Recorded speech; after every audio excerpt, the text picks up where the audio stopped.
heels of another title defense for Cody Rhodes in this calendar year after winning the title back.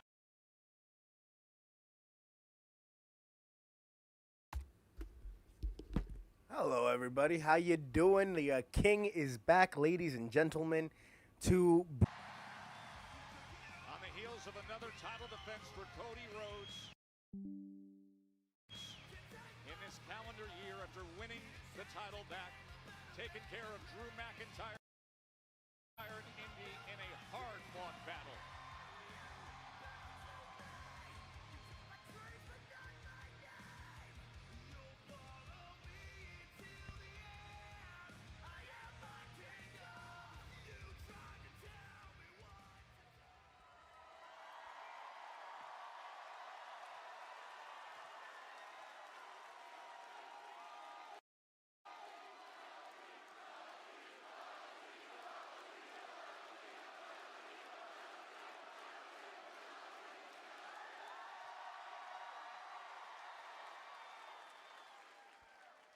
So, Evansville, Indiana.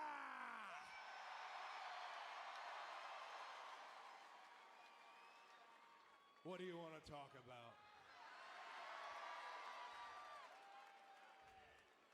Well, we could talk about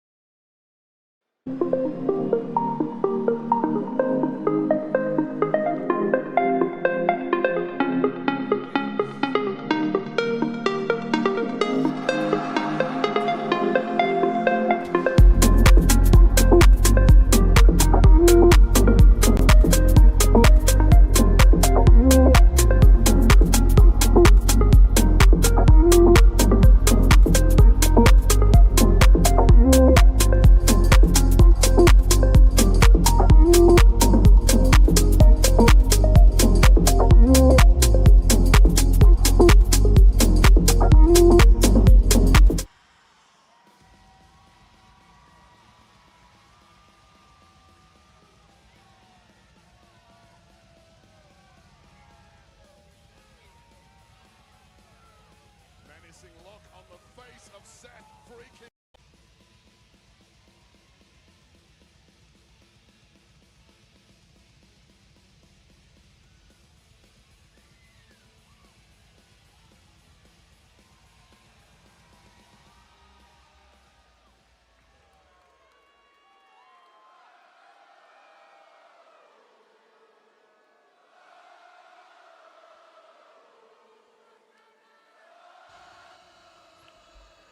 So we got Cody and Seth both in the ring right now. Everybody's singing along to Seth's music. This is beautiful. Who do you guys think is going to win at Crown Jewel? I think Seth wins just because he has the vision, and the vision is going to run interference. I don't see Cody winning. I could see maybe Cody winning if the Usos somehow get involved to even out the teams and the sides. Same with CM Punk coming out there and helping them out. Cody actually might win now that I really think about it. We'll see. We'll see. You know, from the moment we both walked out of SummerSlam as champions, I had Crown Jewel circled on the calendar. We both had some hoops to jump through to get to this point, but here we are. Champion versus champion. Seth Rollins versus Cody Rhodes. Two of the best in the world in their prime. 1-on-1. May the best man win.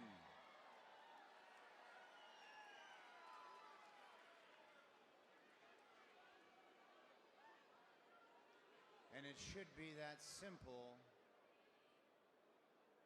But it's not that simple,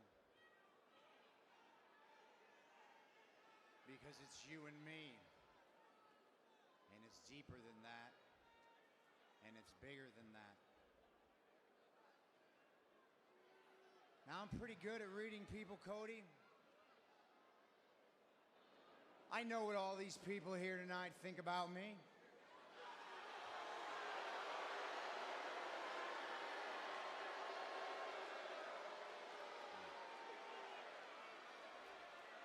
I know what the locker room thinks about me. I know what the internet thinks about me. I know what everybody watching at home on Netflix thinks about me, and I don't give a damn.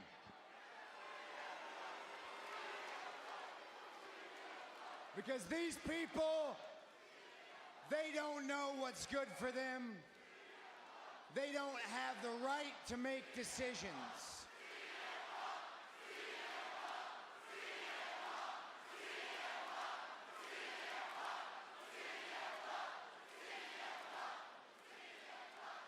Fortunately, it's not about him because he doesn't have a championship.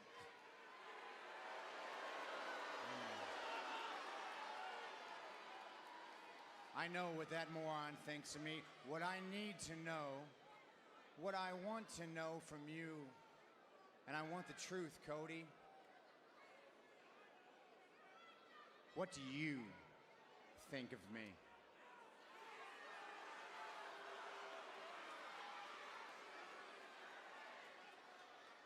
The truth, Cody. I want the truth. What do you think of me?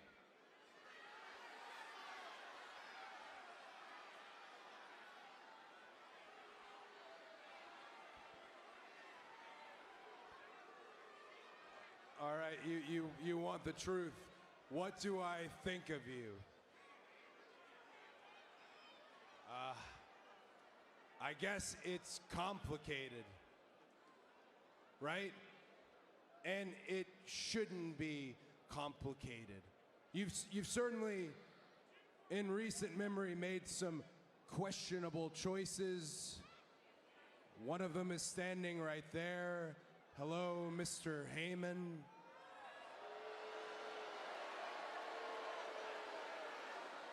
But, Seth, what do I think of you? Yeah. You changed my life. I came back at WrestleMania, and maybe you did it indirectly, but you had the courage to stand across from an opponent you didn't know. You changed my life at Hell in the Cell, because without that low, without that injury, I would not know what I was capable of doing. And you changed my life again, and not just my life, you changed my career at WrestleMania 40 when you were my shield. You changed my career when you helped validate the Rhodes name and finally get the WWE Championship in my family. Again, it shouldn't be complicated. I just had your lovely wife on the podcast just the other day.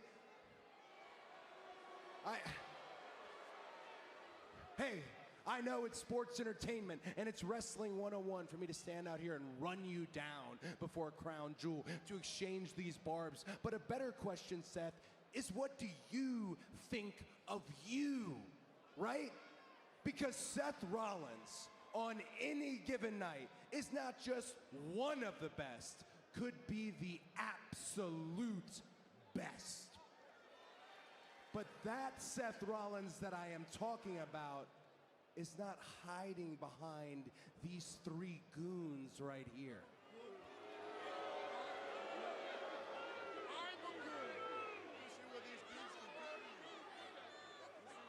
So I'm not gonna sling mud with you here. I'm just gonna go ahead and say it like it is. So question for you. We know we have our match. We know you're champion, I'm champion, and another ring is on the line. What can I do for you right now, Seth?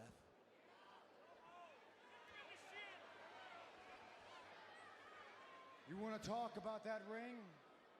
Before we talk about that ring, we need to talk about this watch. That's right. This is the watch that you gave me at WrestleMania 40.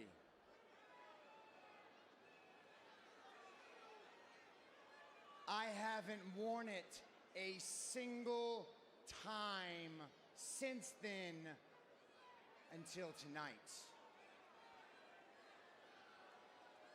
And I need to know, Cody, was this real?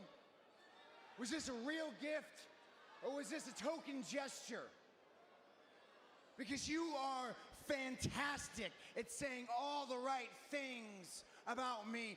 Glowing praise you heap on me when it suits you.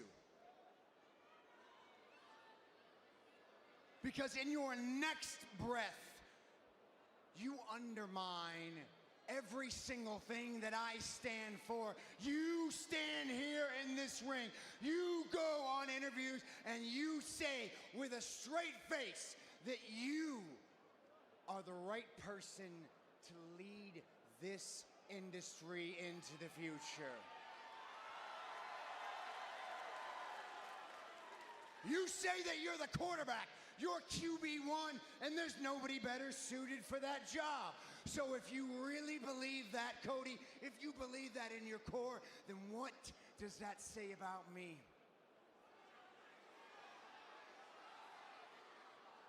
The way I see it, there's only two possibilities, Cody. Either you don't think I'm good enough,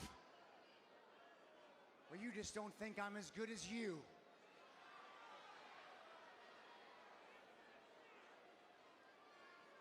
Those aren't goons. Understand that? The vision isn't just a group of people. The vision is an idea about what the future of this industry looks like. Listen to me. It's what the future of this industry looks like, and it runs through me. I am the tip of that spear, not you.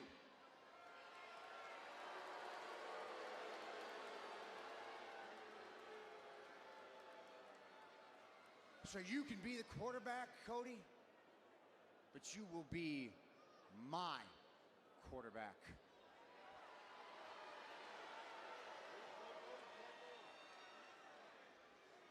And if you don't agree with that, it doesn't matter. Because in 3 weeks, Crown Jewel, the truth will come out by any means necessary. You will find out. I am the creator. I am the prime mover, Cody. This is not a two-man show. I'm the alpha. He basically called Cody his little bitch. I love it. You're the alpha. Ooh. A lot of Cody's questions here for me. I've just got 2 questions for you. In the 3 matches that we've had, they have all been one-on-one. At Crown Jewel, will that be the case? And more importantly, in the 3 matches that we've had, Seth Rollins, how many of those have you won?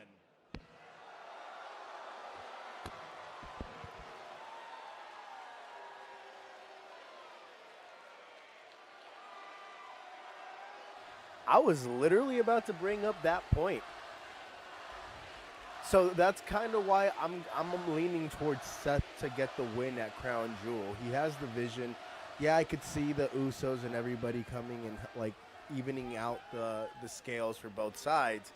But I ultimately think there's going to be a moment where Seth is going to be able to get the upper hand on Cody, getting a low blow and hit the curb stomp, and it's 1, 2, 3. Cody Rhodes, or not Cody Rhodes, Seth Rollins wins the Crown Jewel Championship. Especially because at this point, Cody is 3-0. Seth has put him over 3 times. I think it's about time Seth gets his win back, and he gets his win back because he's a heel and he has a faction that tips it in his favor. To be completely honest with you.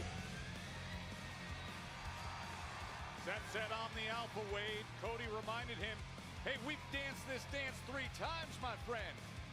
Put that record right out there. Crown Jewel awaits.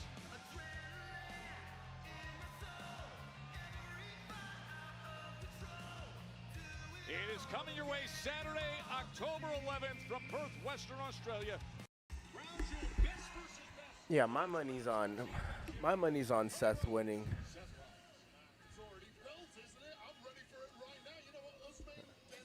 Paris Saint-Germain just won the Ballon d'Or in the world of soccer means you're the best on the planet. Our Ballon d'Or is the crown jewel champion. Let's not talk about that, Wade. Let's not talk about that. I still feel Lamine Yamal got robbed in that situation. I feel like Lamine Yamal, overall, his skill, his touch, his influence on the game was a lot more than Ousmane Dembele, who came on towards the end of the season, towards the crucial time to win the Champions League. But I still think Lamine Yamal was the best player in the world this past year. That's just my honest take. Yo, what's up, man? You all right? Hey, listen. What happened at WrestlePalooza? Me and you losing to them fools? Trash. Trash, dog. I know we can beat the Browns. Matter of fact, I went to go talk to Adam Pearce to get our rematch, and guess what he told me? You made your own match. You versus LA Knight tonight. I did. And you honestly think that's a good idea? I mean, come on, man. You over here busted up, hurting, whatever y'all got going on, y'all got to squash that. Look, I said I did. I ain't even had the time to wipe the blood off my Air Forces. You wanna know what I think? I think me and you would have won at WrestlePalooza if LA Knight wasn't no referee. Hey, wanna know what else I think? What else? I think the Vision would have took care of LA Knight last week if you ain't never tagged one of them, Moose. What? You trying to flip this on me now, Moose? Huh? What, you trying to blame me? Huh? No. No. All right, look, all I'm saying is we got a lot to handle. We're gonna handle all that as soon as I body LA Knight. Man, yeah.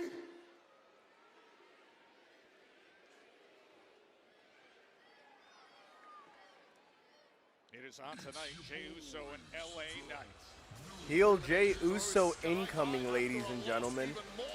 Overall, I thought WrestlePalooza was underwhelming through and through, to be completely honest with you. It wasn't the best. Felt kind of rushed. I thought, I'll be real with you, I kind of watched it on like a third-party like streaming site, so I didn't have to pay for it. But realistically, I'm glad I didn't, because they were robbing people left and right. They were robbing people left and right for that event.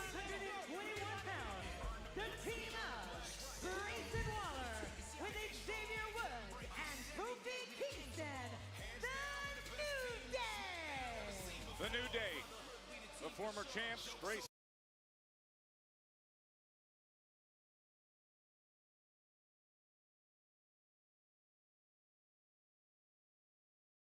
Monday Night Football will be starting in about 30 minutes, if I'm not mistaken. So it's gonna be late.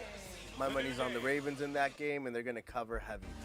Lamar Jackson has not lost to a team, or actually no, his record against NFC teams is like 25 or 26, 20 something in like 3 or 4. So Lamar Jackson in this game against the Lions, he's gonna fucking cook.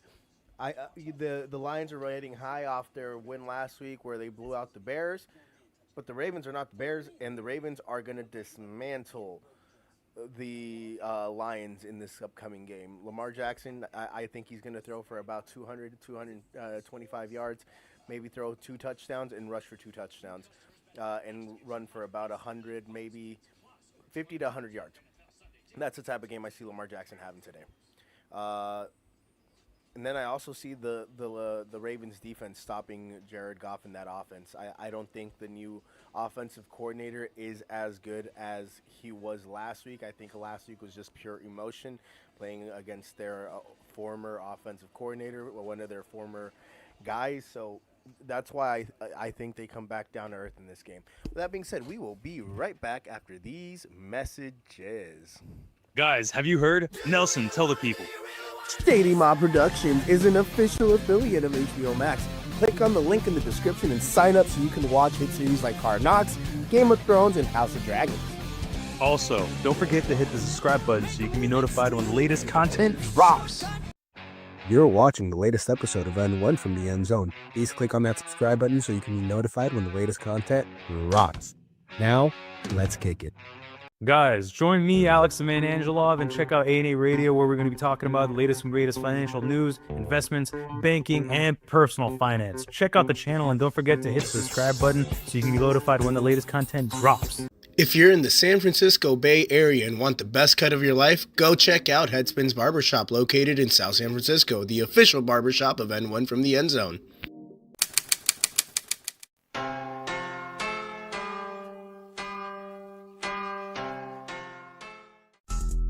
Guys, you're watching a Shady Mob production. Make sure to follow the Shady Mob podcast, where we break down all the latest content and talk about life. Please make sure to share, like, comment, and subscribe so you can be notified when the latest content drops. All right, and we are back. So, if you guys are watching this and you're wrestling fans, what were your guys' overall thoughts on WrestlePalooza? In my honest opinion, I thought it was an underwhelming event that I am glad I didn't necessarily pay for. Not because I had a TV subscriber, but I got glimpses and highlights of the event, and I also watched a little bit of it through a third-party streaming service. I will not name names. However, I just thought, like, the overall event, like, the hype for it for the last couple of months to what we actually got and was delivered, super underwhelming. I felt like everything was pretty much predictable, and even the matches were just pretty standard. Io Sky versus Stephanie Vaquer, best match of the night. This stole everything, stole literally everything. Cody versus Drew, very predictable. I told you guys going into that match, I thought it was going to be a good match, and it flowed pretty well. But it was very predictable.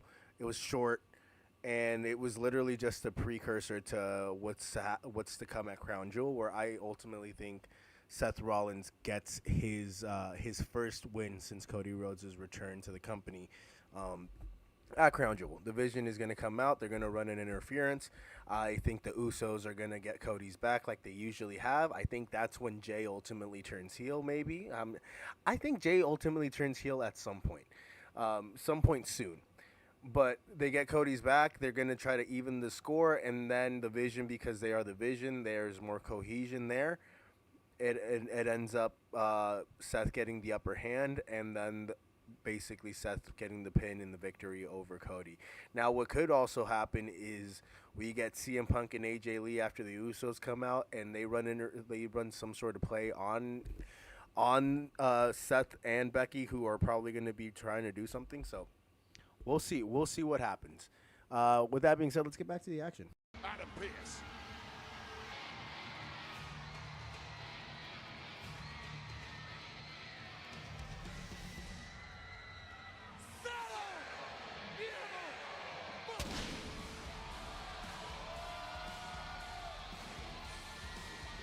So we got Penta versus the New Day for like the 100th time this year, or the 100th time in the last like month or so. I don't know, man. I'm just kind of getting tired of this. I love Penta. I think Penta, at this point, if you don't got anything for Penta and he's just going to be going up against the New Day, like the New Day as a stable as a whole, just let Rey Fenix come in. Let him tag with his brother. Let's just enhance the Raw tag team division, because honestly, it's lacking, and clearly the push for Penta as a solo star is not going anywhere at this point. We've all kind of noticed it, especially with the amount of times that he's facing the New Day, like, and it's literally 1 against 3, and he just put Rey Fenix with his brother and reform the Lucha Bros, guys.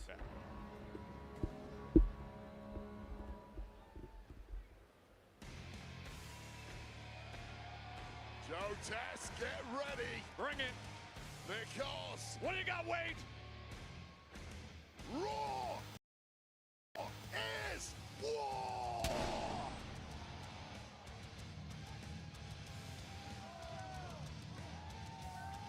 Introducing their opponent.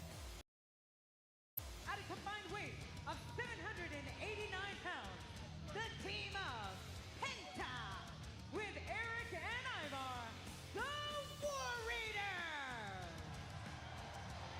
The two-time World Tag Team Champions, with a pairing you see there that I don't know that anybody saw it coming, but is it good? And we are right after it. Remember, no disqualification. disqualification six-man tag team, and they are off and running.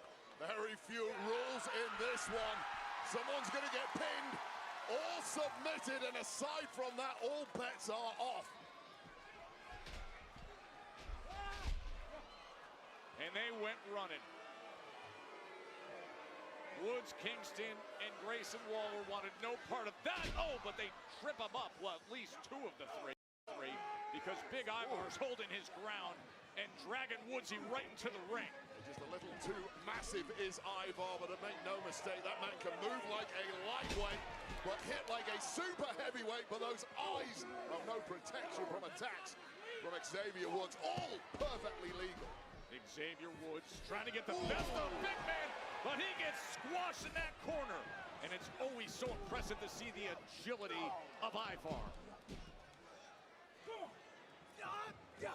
Major beef between these two tag teams. Forget the six-man part. It was the New Day who took tag gold from the War Raiders at WrestleMania 41 and never gave the War Raiders a rematch. Oh, man, with that black kendo stick.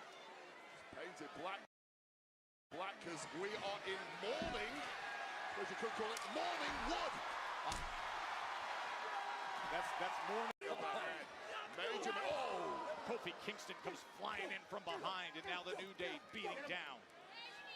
Attack after attack from behind. Impossible to keep your wits about you and stare at every threat coming your way. Oh, Ivar right on time. As he calls for Eric. You know Penta loves to fly. Oh, and how about a stepping stone tope as that cross body smash was in stereo. Ivar one way, Penta flying stepping stone style. Falling in love should feel vulnerable, fiery, spontaneous, passionate, crazy. I just do not understand the persistence of WWE just having Penta go up against the New Day, and now they've involved the War Raiders. What are they going to do with the Raw Tag titles? They haven't done anything with those titles in damn near over a month. They've been doing more stuff for AAA than they've been doing for WWE, to be completely honest with you. And I love it because JD McDonough, Finn Balor, AAA, their style of wrestling in AAA just makes so much fucking sense. But at that point, just have them defend it against those wrestlers over there. Like, have them go around TNA, like just every brand defending those tag titles. Same with the Wyatt Six and their tag titles, but the SmackDown tag team division is a lot better. Right now, I'm also watching NFL Countdown for Monday Night Football. Lions linebacker Jack Campbell is active. Okay. I don't know. I think I'll be real with you. Based on the history, I think the Ravens blow out the Lions. I'm just going to be completely honest with y'all. I think the Ravens blow out the Lions. But with that being said, we'll be right back, and I will give you my take on why that's going to happen.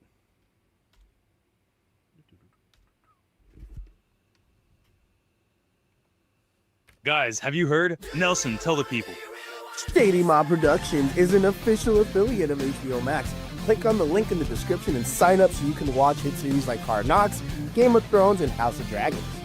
Also, don't forget to hit the subscribe button so you can be notified when the latest content drops. You're watching the latest episode of N1 from the End Zone. Please click on that subscribe button so you can be notified when the latest content drops. Now, let's kick it. Guys, join me, Alex the Man Angelov, and check out A&A Radio, where we're going to be talking about the latest and greatest financial news, investments, banking, and personal finance. Check out the channel, and don't forget to hit the subscribe button so you can be notified when the latest content drops. If you're in the San Francisco Bay Area and want the best cut of your life, go check out Headspins Barbershop, located in South San Francisco, the official barbershop of N1 from the End Zone.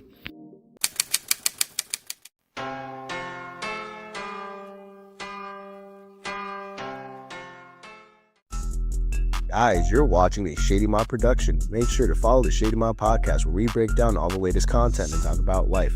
Please make sure to share, like, comment, and subscribe so you can be notified when the latest content drops.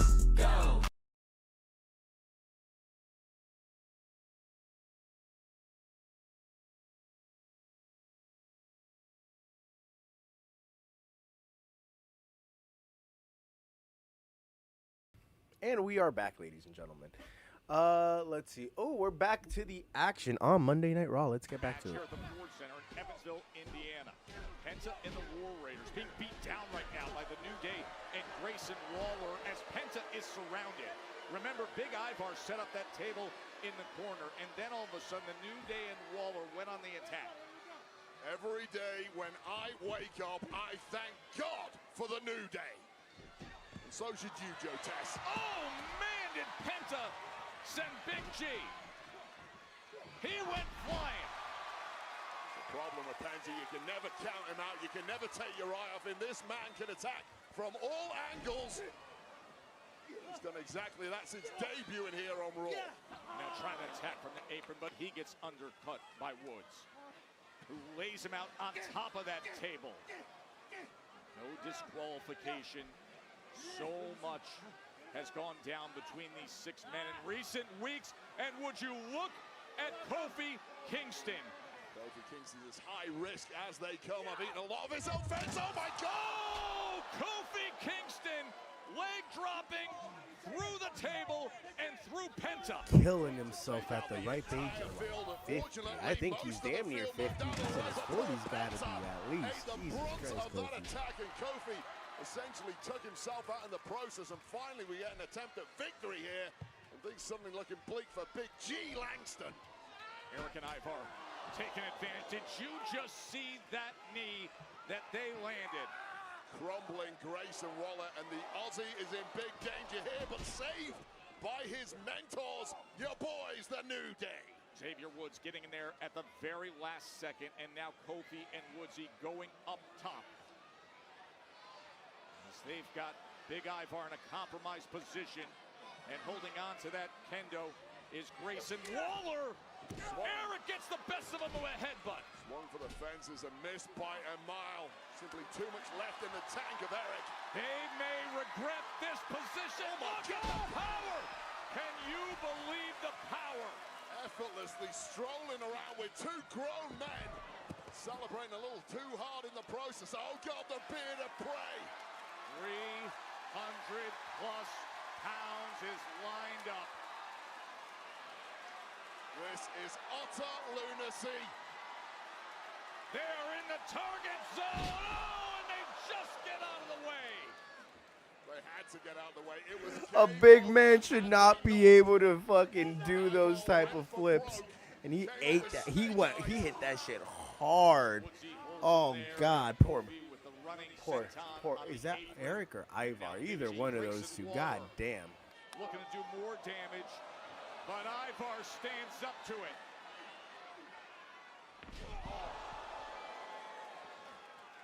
Normal bets are off when it comes to Ivar. Just too big, too strong, can absorb too much punishment. But nobody, I repeat, nobody outsmarts Xavier Woods. Xavier Woods lining him up with the kendo, but instead, he goes down hard. The small of his back on the hardest part, that edge of the apron. Off the stairs, Kofi. Hard on the back, and indeed the knee of Eric. Body strewn everywhere you look. Everybody has taken damage, but the New Day is here to recover as Penta is back on his feet. Oh, he nearly went right through that table. Oh my! Snapped in half. He returned the favor. Kofi right through the table, and it's That was an insane spot. I ain't gonna lie, ladies and gentlemen. First dodging out of the way and then launching his own attack. Grayson Waller looking to meet Penta up in that corner, beating him down with that kendo. Only moments ago took that hard power bomb on the apron. Body shot just to fend him off for a moment. Too much smack. Waller's got him in position. Yeah, he's looking for the Spanish fly indeed. Oh, could Penta reverse things? No! From there! Are you kidding me? Oh my! Avalanche Mexican Destroyer! He killed Grayson Waller off the top rope with that Mexican Destroyer. I ain't gonna lie. They gotta check Grayson Waller. I don't know if he's built like J.D. McDonough who can take those kinds of headshots, but Jesus Christ. How many times does Penta have to beat the New Day? That's my honest question. How many times does Penta have to beat the New Day? At this point, it's like every other week he beats them. He loses 1 out of every 3 matches he has against them. And then it's rinse and repeat. Their rivalry isn't going to be held on a WWE PLE event. And then on top of that, I just think at this point they should just bring in Rey Fenix and then help bolster up the WWE Raw Tag Team division. Because it's literally not going anywhere. They haven't defended those titles in forever. We're 16 minutes away, ladies and gentlemen, from Monday Night Football starting up here soon, which I'm actually really excited for. 35 yards. Ooh. I'm glad I found you. This whole Rusev situation has gotten completely out of hand. He's coming after my IC title. What happened to Mister? I got everything handled all by myself. You know, last week we all said some things we regret, but at the end of the day, we're the Judgment Day. We gotta stick together, and he's coming after my championship. Well, if you need some help, why don't you ask your new amigo, El Grande Americano? He's back in Mexico this week. What about you? What are you doing tonight? Sorry, man, I'm busy.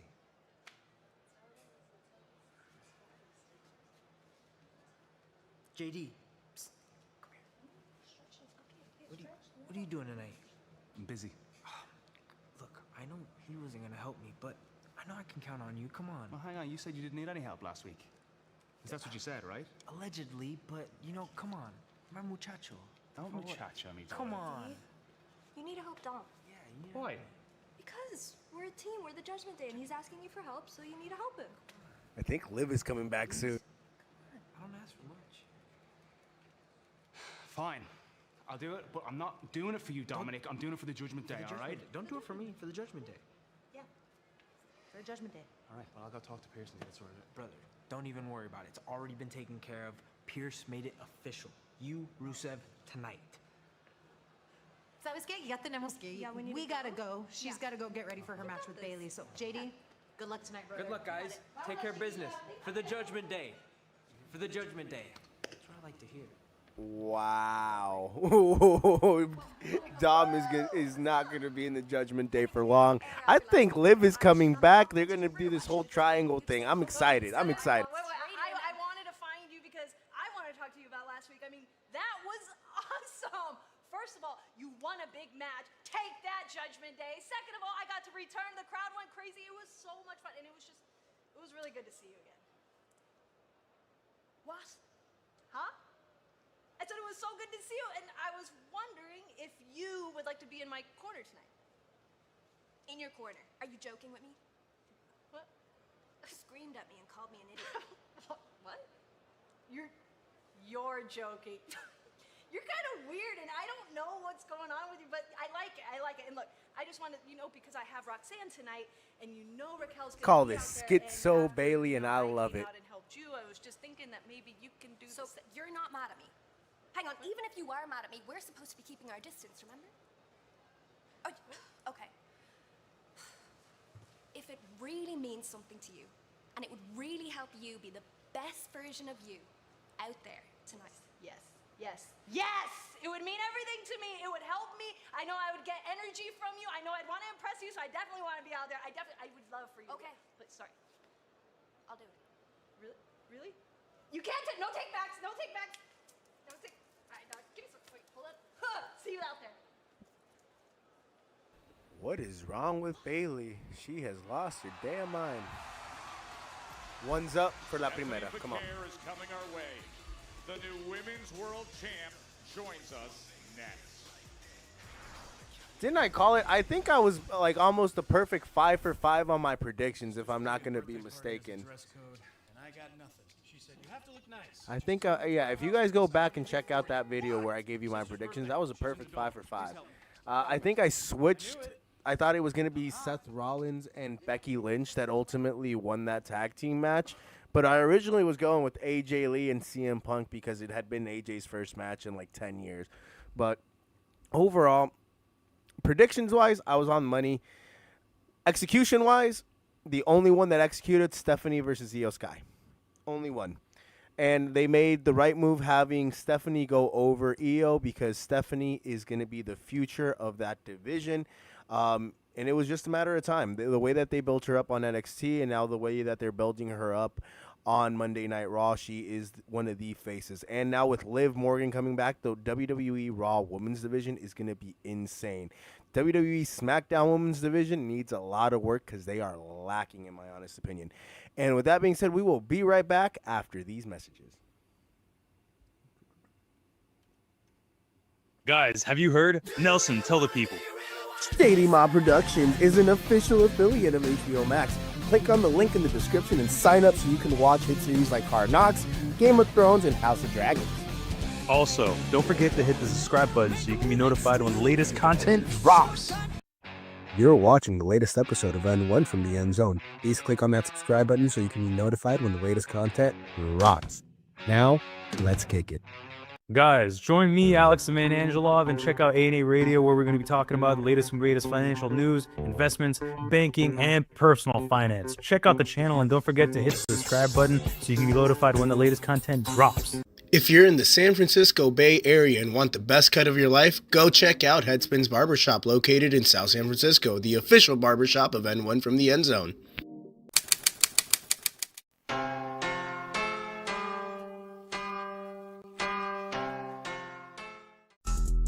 Guys, you're watching a Shady Mob production. Make sure to follow the Shady Mob podcast where we break down all the latest content and talk about life. Please make sure to share, like, comment, and subscribe so you can be notified when the latest content drops.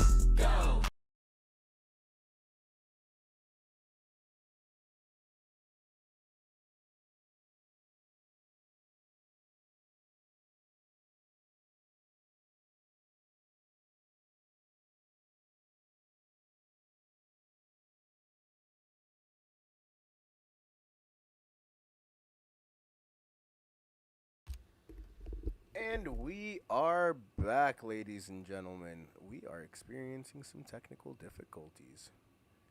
Give me a second here. All right, there we go. Everything's working fine. Everything's working perfectly well. Let's get back to the show. Are coming to the Delta Center in Salt Lake City, Utah on Friday, October 31st and Saturday, November 1st. Two-day combo and individual event tickets on sale now via SeatGeek.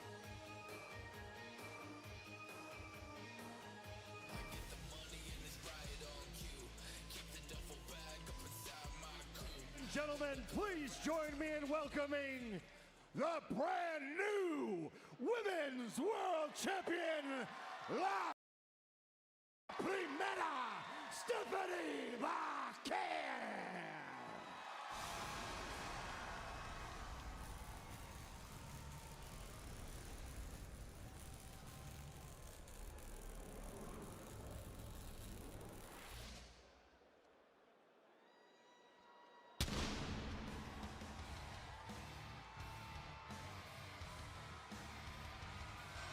They gave her a legit entrance for her first time coming out as the Women's World Champion. That's cool. I ain't gonna lie, that's fucking dope. Wait, I'll tell you. WWE Espanol Digital, they were with her all day and Now, night in Indianapolis on Saturday. she's from Chile. That country borders Peru. Peruvians and Chileans animosity, but in this situation, you just got to be proud for your neighbor, right? On Saturday. Such an emotional night at WrestlePalooza, and this woman, we have only just scratched the surface of what she is capable of, and she is already at the top of the mountain here in this industry. We are witnessing the evolution of what it means to be the absolute best female superstar on the planet before our very eyes. What an era to be experiencing.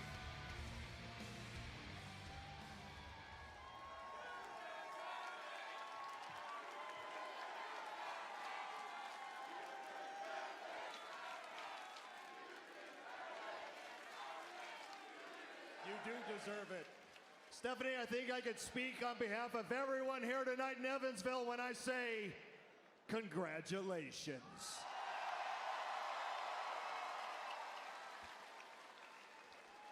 Gracias. Thank you so much. This is the dream of my life. And many times I felt impossible. But I worked for it. I sacrificed for it. And I made it. I beat one of the best on the planet, Io Sky. And I learned to be strong and never give up because I had the best example, my hero, my dad.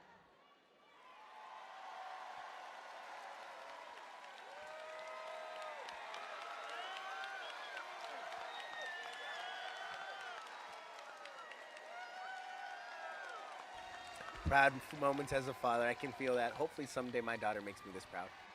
I know she will.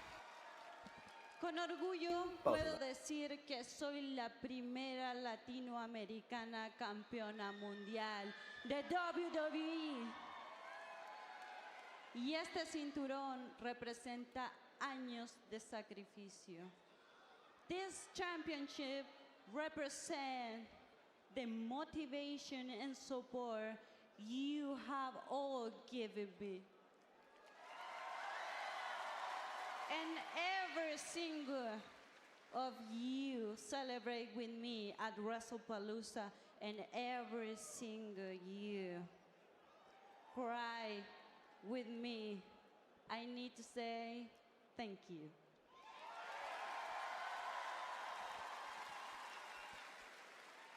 My fire will keep making history, and nobody, I say, nobody can stop me.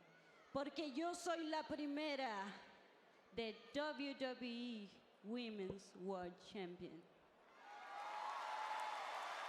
And your road as champion starts hot because this Friday on SmackDown, Tiffany Stratton defends her WWE Women's Championship in a triple threat versus Nia Jax and Jade Cargill, which means, Stephanie, at Crown Jewel, the winner of that match will face you for the Crown Jewel Women's Championship. I will be there. I know That you should will. be Ladies Tiffany and gentlemen, Stratton, one who more has time. been the reigning world champion now for over 200 plus days. Longest reigning champion in WWE is Tiffany Stratton. So that match between Tiffany and Stephanie should be astronomically, insanely great. High expectations over here. Could be as good as the match between Io Sky and Stephanie at WrestlePalooza. But we'll wait and see. My money's on Tiffany Stratton because she's just been having a stellar reign. But we'll see.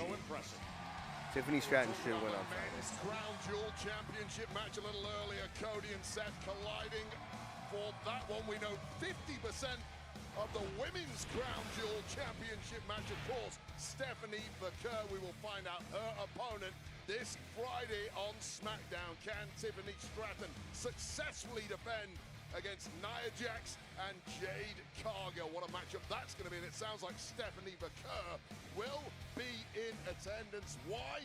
Because if you're a champion WWE, celebrations are short. Prep begins now for Stephanie Baker. I don't care who she faces out of that trio. It is going to be one hell of a match at Crown Jewel. Yeah, and there's her father, Hector, over here, proud as could be. Hey, let's turn our attention to what millions and millions are buzzing about that happened Saturday night, and it's Brock Lesnar's destruction of John Cena.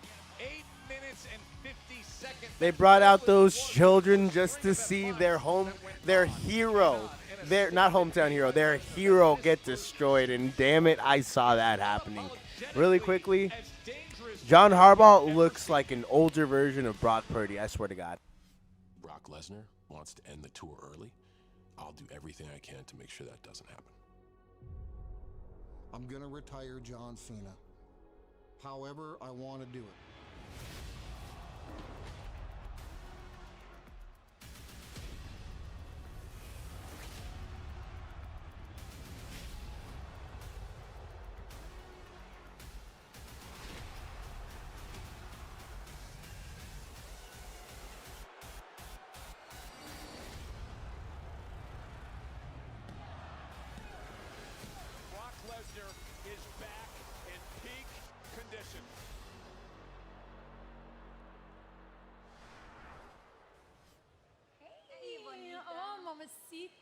congratulations. You're gonna be in oh, of course. You're gonna be, oh, hey.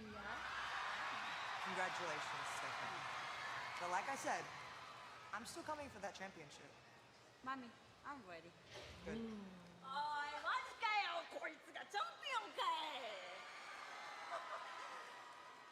Io should be a champion. You don't deserve to be a champion. Actually, she does, and she's gonna be an amazing champion.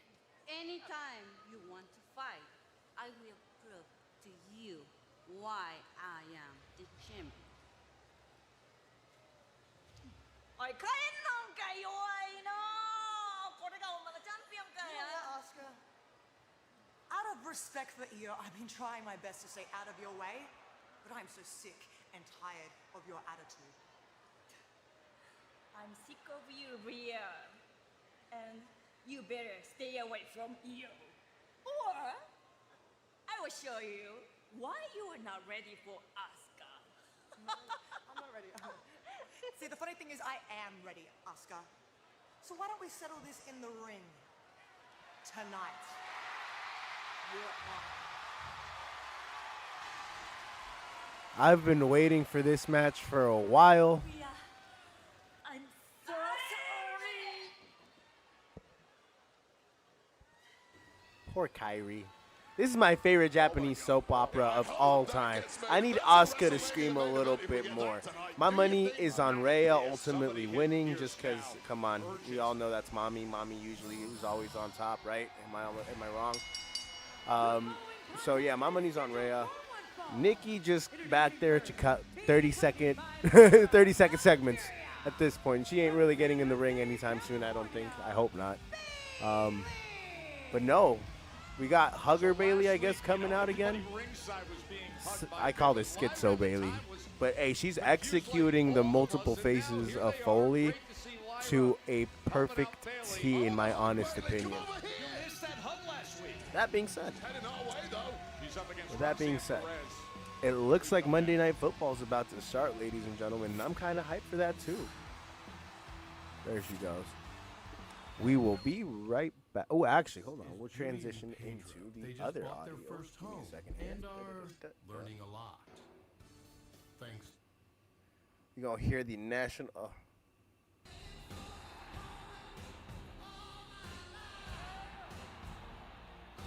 We ready for Monday Night Football, ladies and gentlemen. With that being said, we'll be right back after these messages. The game's about to start right now. Guys, have you heard? Nelson, tell the people. Shady Mob Productions is an official affiliate of HBO Max. Click on the link in the description and sign up so you can watch hit series like Hard Knocks, Game of Thrones, and House of Dragons. Also, don't forget to hit the subscribe button so you can be notified when the latest content drops. You're watching the latest episode of N1 from the End Zone. Please click on that subscribe button so you can be notified when the latest content drops. Now, let's kick it. Guys, join me, Alex the Man Angelov, and check out A&A Radio, where we're going to be talking about the latest and greatest financial news, investments, banking, and personal finance. Check out the channel and don't forget to hit the subscribe button so you can be notified when the latest content drops. If you're in the San Francisco Bay Area and want the best cut of your life, go check out Headspins Barbershop, located in South San Francisco, the official barbershop of N1 from the End Zone.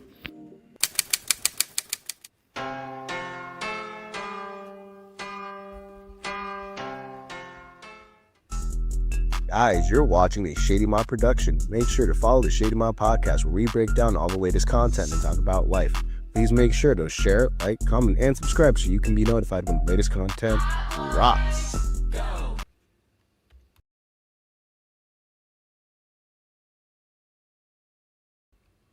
And we're back, ladies and gentlemen. We are back. The Monday Night Football game is about to start. Kickoff is only moments away. Let's catch up with Joe Buck and Troy Aikman. Because of all the things he could do with his legs, but since Todd Monken took over as the offensive coordinator and play caller, what he's been able to do from within the pocket has made him feared across the league by every opposing defense. They've upgraded the skill players around him, but they're still built around running the football. They didn't do that very well in that win last week against Cleveland, but This is a game the Baltimore Ravens love to play. It's going to be physical. It's going Lamar to be Jackson about to tote that ball and run on their asses. I swear to God. I think it's about to be a 50-30 ball game in the Baltimore Ravens' favor. I could see it being a 35-10 ball game in the Baltimore Ravens' favor. I think they're going to stop the Lions' offense. I really do. My money is on Lamar Jackson having an MVP caliber game. He's going to have an MVP caliber season. And maybe this is the year either the Bills or the Ravens finally make it over the hump. We'll see if Patrick can make it at least to the AFC Championship game. And if he can, then it's anybody's ball game at that point. But you always got to go with Patrick in those situations. But this year, you just never know, guys. All he's been able to think about all week was his performance against Cleveland. He wants to break loose so badly tonight. How do you get him rolling? Man, just keep feeding that giant, man. Keep giving him the ball and just let him do what he do. That's all. Good luck to you tonight, Lamar. All right, Lisa, thank you very much. This place is already loud back here. Let's talk about Detroit. Super Bowl or bust for them, too. They won a franchise record 15 games last year, and they were one and done in the playoffs. Jared Goff coming off. All right, now while this game gets started and underway, let's go back to the action on Monday Night Raw, where we're about to see Roxanne Perez face off against Schizo Bailey. That's the nickname I have given her. I don't know if it's politically correct, but the way that she's interpreting her gimmick, her current character, it is amazing, it is beautiful, and it is super entertaining. We got a little old school hugging spree. Everyone in attendance, even Big Joe Tess got a hug. Thank you for helping me out there. Thank you for showing me that idiots still exist. Did you even care for me to say, yeah, please come in? Just don't. Stay out of my locker room, idiot! Lyra Valkyria is bemused as the rest of us. Lyra's reaction to Bailey just barking at her was fucking priceless. I love it. Of a few weeks, and it was a harsh reality after she was hugging everybody. Came out, by the way, so joyful in the last few minutes. We were away in commercial break. She's coming over. She's hugging everybody ringside. She's hugging you. I got a hug, Joe Tess. Can you believe it? You did get a hug. Of course, that after all the buzz that was made between Asuka and Rhea Ripley backstage. Oh, this is the word here. This is what we've been waiting for. It is now being made official. We will have Rhea Ripley and Asuka later tonight, and I'm being told that is the main event tonight. Can you believe this? PLE level main event of former champions Rhea Ripley and Asuka. It is boiled over. Rhea has lost patience. Asuka put it out there. Rhea said, I'm ready right now tonight. It is happening in our main event. Rhea Ripley and Asuka, Wade. Really quickly, Baltimore is lit right now with the game about to begin on Monday Night Football. I ain't gonna lie. The crowd, the environment, it just looks super beautiful. I got both things rolling right now. Looking real crisp as she returns against the youngster Roxanne Perez. By the way, you were not around last week, a well-deserved vacation, but I wanted to ask you, what has been your take on all of a sudden what we're seeing out of Bailey? I like it. You know what? Bailey has not necessarily had the greatest of 2025. She's lost a lot more than she has won. And sometimes when you get in a career funk like that, you've got to make some changes and maybe go back to what took you to the top in the first place. And in Bailey's case, it was this upbeat, somewhat naive hugger. Looks like it's working thus far in this match anyway for Bailey. Out on the floor now. As you see Bailey looking to line up. Roxanne is trying to come through that. Instead, she gets driven into the barrier so hard, right in her lower back on the edge of the ringside barrier. Roxanne Perez is so nimble. 2025 has been a massive growth phase in the career of Perez, never turning down any fights. As Bailey back in the ring and rallying. Perez is actually tied with LA Knight for the most number of matches of any superstar in WWE in 2025.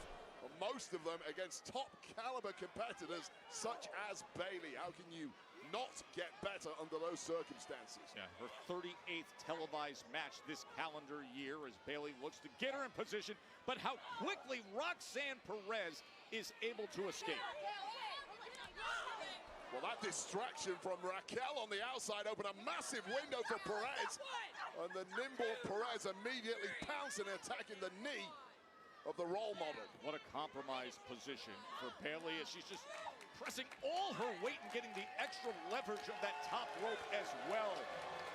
It's a perfect example of how calculating and manipulating the Judgment Day really are.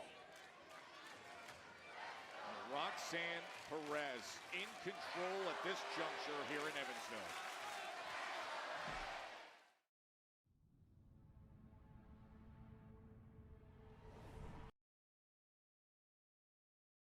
Well, both things are on a commercial break. I guess everybody is doing the come out right now in Baltimore for that game. Then we got WWE going on their commercial break. So we will actually be right back after our commercial break right now. Guys, have you heard? Nelson, tell the people. Shady Mob Production is an official affiliate of HBO Max. Click on the link in the description and sign up so you can watch hit series like Hard Knocks, Game of Thrones, and House of Dragons. Also, don't forget to hit the subscribe button so you can be notified when the latest content drops. You're watching the latest episode of N1 from the End Zone. Please click on that subscribe button so you can be notified when the latest content drops. Now, let's kick it. Guys, join me, Alex the Man Angelov, and check out A&A Radio, where we're going to be talking about the latest and greatest financial news, investments, banking, and personal finance. Check out the channel and don't forget to hit the subscribe button so you can be notified when the latest content drops. If you're in the San Francisco Bay Area and want the best cut of your life, go check out Headspins Barbershop, located in South San Francisco, the official barbershop of N1 from the End Zone.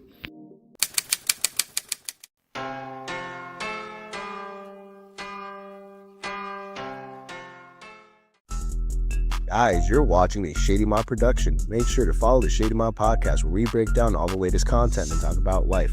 Please make sure to share, like, comment, and subscribe so you can be notified when the latest content drops.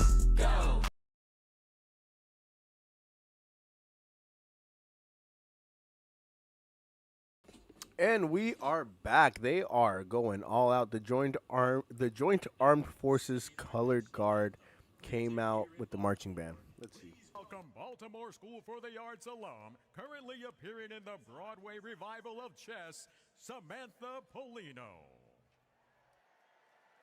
Oh, say, can you see by the dawn's early light what so proudly we hailed at the twilight's last gleaming, whose broad stripes and bright stars through the perilous fight o'er the ramparts we watched were so gallantly streaming,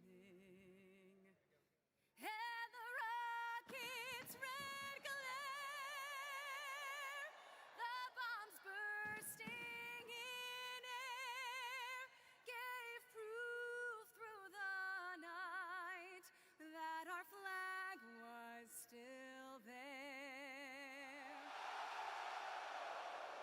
Oh, say, does that star-spangled banner yet wave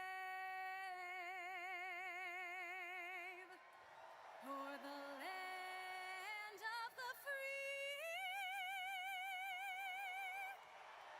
and the home of the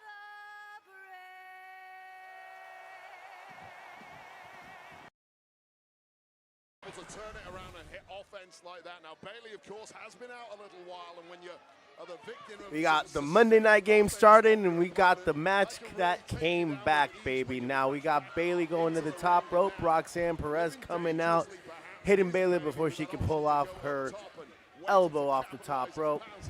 I'm assuming that's what she was going for. Let's see what happens. Hesitation, not being sturdy with that left leg, had cost Bayley, and Perez able to get an offensive attack off of it. And this is superb from Roxanne Perez. Absolutely no let-up whatsoever, and it could be a victory here. It could be. She hooks the leg. Looking to be Bayley right here, and Bayley able to get that left shoulder up. Roxanne Perez has absolutely no right being as good as she is this early in her career. Not right being as mean as this either. A especially a nasty edge against the veteran Bailey as she spins with the kick. And now Perez is back on the go. Try for that pop rocks. He was looking for pop rocks, her signature move. Now looking to try to roll her through. Bailey misses, and there is the roll-up. So fast as Roxanne Perez, but not fast enough to dodge that strike right to the jaw, completely crumbling at the feet of Bailey. Really good way just to neutralize her. Drive that right hand in and just change the tone of this match to this point. Once again, how quick was Roxanne Perez to follow Bailey up on the ropes there, and Bailey just wasn't ready for it. I don't think many people are. The speed of Roxanne Perez, this diminutive attacker that she is, proving pivotal several times in this matchup, and rolling to the outside, trying to get a breather now is Bailey. See Raquel Rodriguez on the outside, of course, always there to support Roxanne Perez. Here comes flying, oh, but she eats a right hand. Bailey was aware enough, and now still with that damaged leg is on the attack. As Perez looking for pop rocks again. Connected on the floor, and Bailey might be completely wiped out after that one. Right on the floor. Referee's count already up to a 4, and this is a dangerous moment now for Bailey, who is not stirring at all. She is not stirring at all, trying to beat this count, Wade. The celebrations have already started for Raquel on the outside. And keep in mind the bad leg. Just in a 9. Barely. With that damaged left leg that Roxanne... Raquel Rodriguez now pulls Bailey as the referee's turn and delivers a huge kick.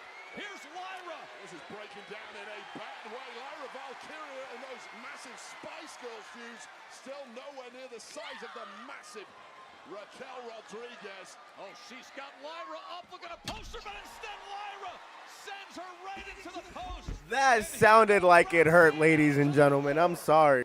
Wiping out Lyra Valkyria. A couple of shots to the jaw for good measure that Lyra's done. Raquel is done. We're truly down to one-on-one now. Viciously beating her down, and look at the reaction by Bailey. The distraction of Roxanne Perez, and coming unglued, however, is Bailey. Look at Bailey ripping her up into the ring. You saw the facial expression on Bailey when she lost her shit right there, didn't y'all? I mean, I saw it right now. That's crazy. Schizo Bailey, baby. I love it. Change by Bailey. Bailey to belly. The big knee. She is on fire. Now hitting top gear, Joe Tess. Rose plant by Bailey. It all just clicked in a violent way. Jesus Christ! I think she hit all of her finishers on on Roxanne Perez. At the end, she went into the 3 phases and hit each one of them on her ass, and she got the win. I love Schizo Bailey. She is dominant.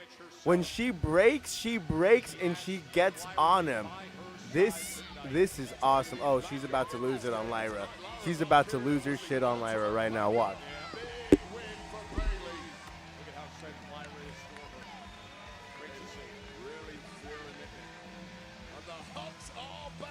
This is heel Bailey talking to yup.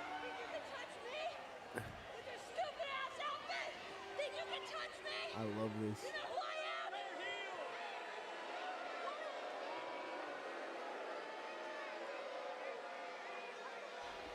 Schizo Bailey is awesome. Schizo Bailey is awesome. I fucking love this. Man, WWE really, Monday Night Raw knows how to use the woman in their division. This is entertaining.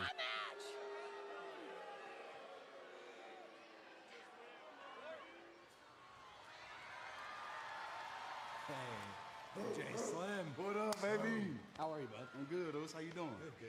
First off, congratulations at WrestlePalooza, man. Thank you very much. Big W. Yeah, big W. Yeah. How are you feeling? I'm good, man. We didn't win, but, I'm good. You all right? Yeah, hell yeah. Hey,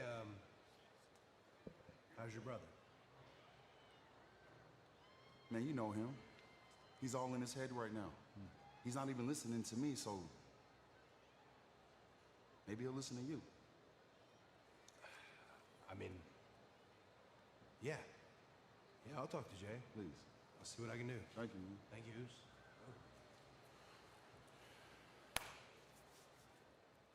Yeah, a lot to consider when it comes to Jey Uso for Jimmy. And here is a man who has drawn a short straw this evening, in my opinion, stepping up to protect his body. We got JD McDonough facing off against Rusev, and we got double champion and IC AAA Mega Campeon champion Dominic Mysterio accompanying JD out to the ring. That Mega Championship has never looked shinier or better than it has on Dominic Mysterio, in my honest opinion. 3rd and 6 right now in the Baltimore Lions game. On the Lions, I think on the Baltimore 37-yard line. Jared Goff came out swinging that thing. Oh, wow, they're in the red zone. The Lions offense currently putting that Ravens defense on its heels. I think they're going no huddle right now. Trying to get they're getting the Ravens. Yeah, they're getting the Ravens defense on the back heels. This is crazy. So we got Rusev versus JD McDonough on Monday Night Raw coming up, and now we got the game that we're all watching. The Lions are driving right now in the red zone. Here's Gibbs.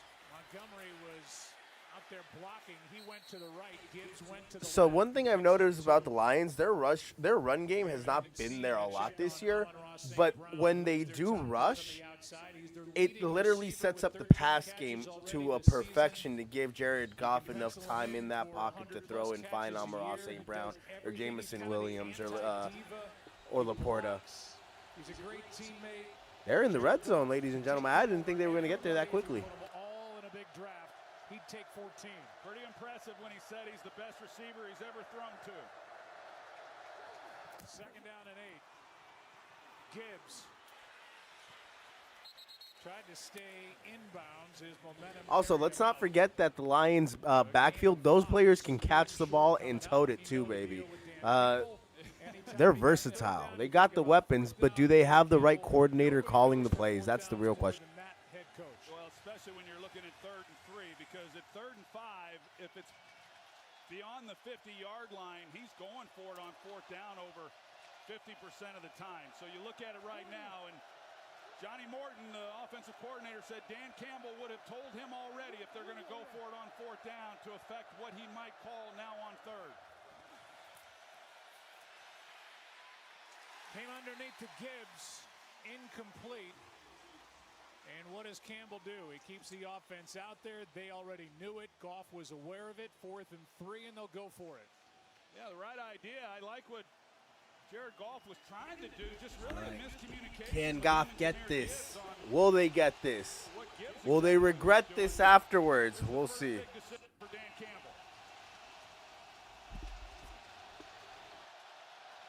I always like coming away with points on the opening drive on the road against a good opponent. We'll see if this pays off for him. A lot of movement. Play clock at 3. Goff. There's St. Brown. First catch, a big one. He converted. Amon-Ra St. Brown getting the first down for the Detroit Lions. First and goal for the Lions. And a gain of 7 and a fresh set. Going to the guy. Wow, okay. Jared Goff completing 81% of his passes this season, ladies and gentlemen. He is legitimate. He is real. Maybe Goff is good. Maybe Goff is good. Lions on the Ravens' 4-yard line. First and goal. Oh, Gibbs. Gibbs. Gibbs. And he's going to be brought down at the 1. Brought down. Goal after Gibbs got 3.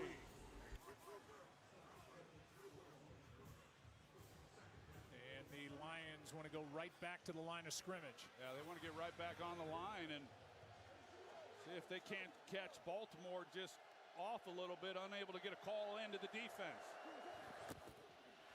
Gibbs. Touchdown. What a good start for the Lions. Your brother, I spoke to Jimmy. Yeah. He seemed a little worried about you. You okay? Man, don't even worry about that, man. Big Jim always tripping, man. I'm good, Oos. I'm Okay. good. Promise. Well, I mean, if you weren't good, I've been there. I mean, it's highs and lows and wins and losses, and when that happens, sometimes people isolate themselves and lash out. I mean, I've been on the biggest stage of them all, and I've failed more than once. But the point is, you have your family, you have your fans, you have your friends, and we believe in you. Appreciate that, Oos. Thank you for the words, man.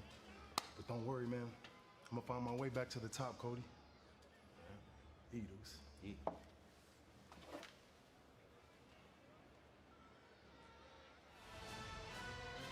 Remember, it's Jey Uso against LA Knight coming up here at the Ford Center. Lions are up 7-0 on the Ravens. Just came out literally running a no-huddle offense, putting the Ravens defense on its heels and pounding that rock at the end to get the touchdown with Jair Gibbs. Lions up 7-0. Jay, in my opinion, we're going to get heel Jey Uso coming your way here soon, ladies and gentlemen. He's going to embrace the no yeet. He's going to embrace the no yeet. But will that be enough to get him back to the pinnacle of the mountain? Now, let's watch Rusev versus JD McDonough, baby. But also, Wade, your take on the circumstances, because, I mean, JD, along with Finn, have been questioning Dirty Dom lately, as Dom's been leaning on a Grande Americano, seemingly more so than his own Judgment Day brethren. And then tonight, he offers up JD as the solution to his Rusev problem. Well, that's certainly not going to help things, is it? It's split loyalties, perhaps, on behalf of Dirty Dom Mysterio, and Rusev bellowing. Don't forget to hit that subscribe button so you can be notified when the latest content drops. Then I'm coming for you, Dom. And look at the power display he's putting on. And with every one of these big moves he puts forth on JD, he stares over at Dominic. Such an intimidator is Rusev. Just a wall of a human being. Combination of size and aggression that is rarely matched, and it's been so effective in the early goings here against poor JD McDonough. McDonough, of course, one half of the world tag team champions, Finn Balor and JD McDonough, able to secure gold. Come on, boy. I mean, if I was JD McDonough, I would have feigned some sort of injury. I'd have figured a way out of this match. I don't want to get in there with Rusev whatsoever. Perhaps out here trying to defend Judgment Day pride. JD. And that's the point you want. If you get that reaction from anyone, you take a free shot, run. Rusev just got chopped, no sold like a motherfucker, and looked like he was about to just destroy. Oh no, oh no, JD, it's over, bud. Oh, yeah, yep. I saw that happening. Saw that happening. The mistake was he ran and then he ran back in the ring and kept running all the way through to Gorilla, out to my car, and then straight to the airport, because when you don't, you get launched skyward like that, and that was even worse. Just dumped to the outside, turned inside out, and immediately Rusev turns and stares daggers at the Intercontinental champ, who put JD McDonough in this predicament. And look at Dom as if he was checking on JD, but the next thing you know, he's got Rusev stalking. Stalking is the one, stalking his prey, stalking his victim, sending an example here to Dirty Dom just offering JD up like a sacrificial lamb. He don't give a damn about no JD McDonough. He gives a damn about Dominic Mysterio. And he just offering his man up like he is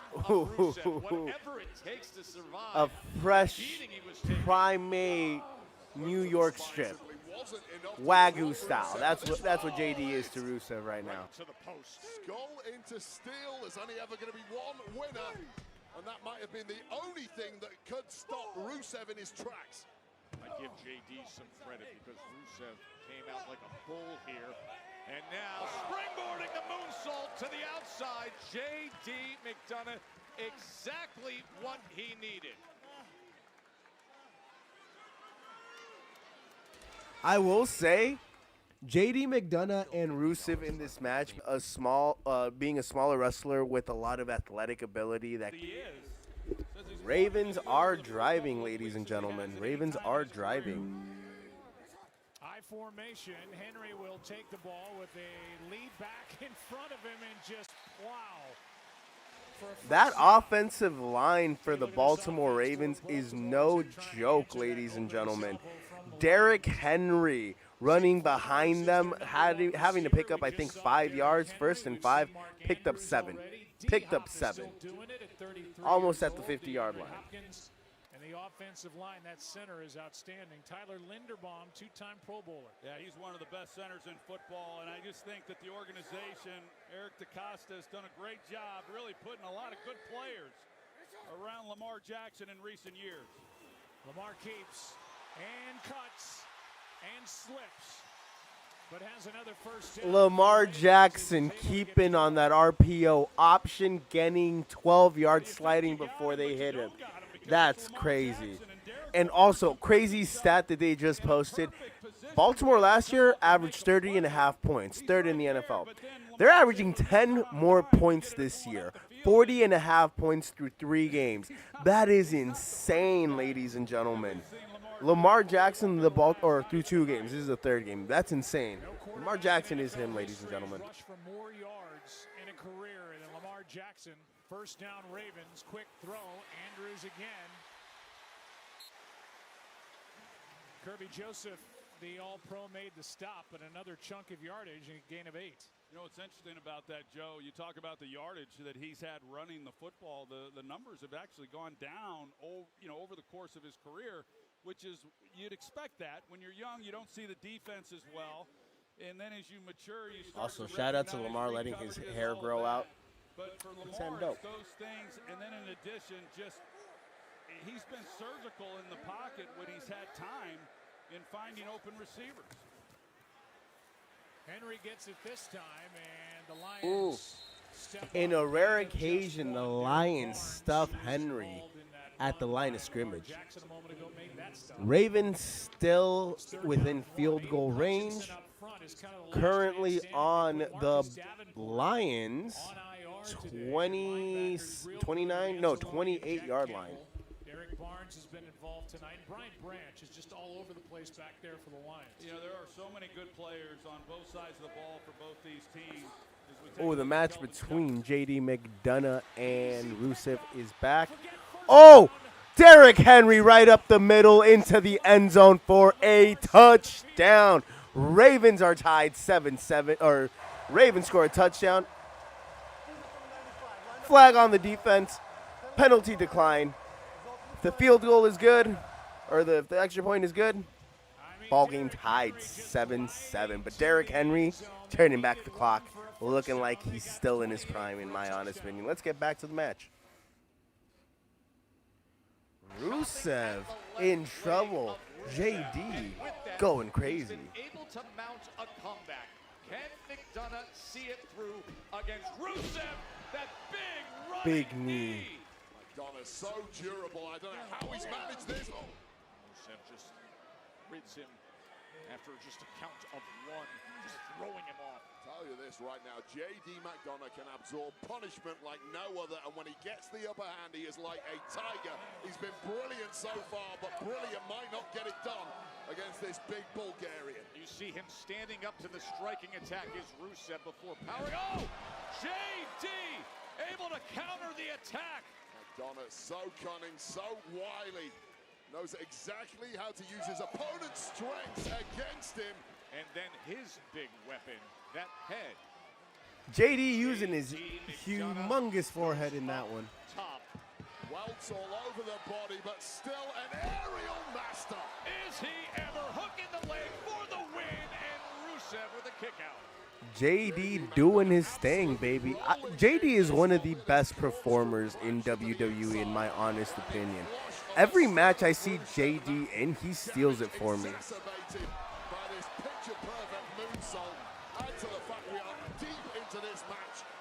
And JD McDonough's body has been put through the ringer, yet he can still operate at such a high level. That is stunning.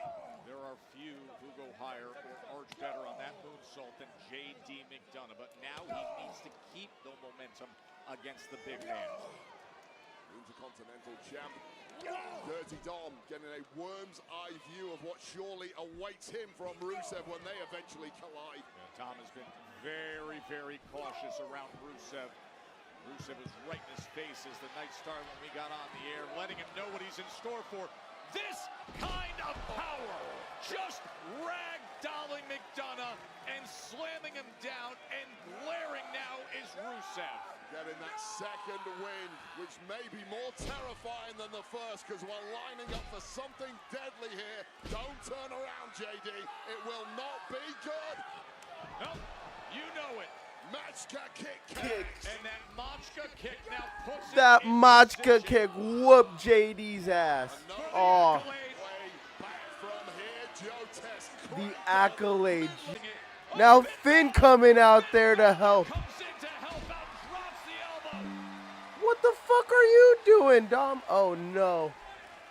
They're gonna oh Jesus. Sure Dirty Dom was not going to, so JD McDonough might want to thank his lucky stars for his tag partner. All of a sudden, Oh, Dom's now Finn. helping out. Dom was frozen in fear. He was paralyzed, and it took Finn Balor to come down. Hey, when you're out here, you're supposed to help. I did help him. Somebody stop. You don't need to do this. Lions with the ball.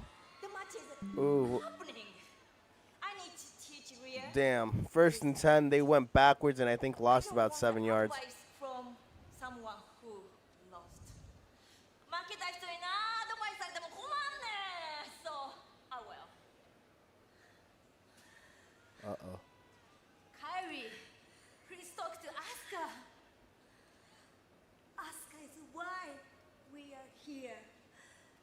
We must listen to. The Empress of Tomorrow. Asuka.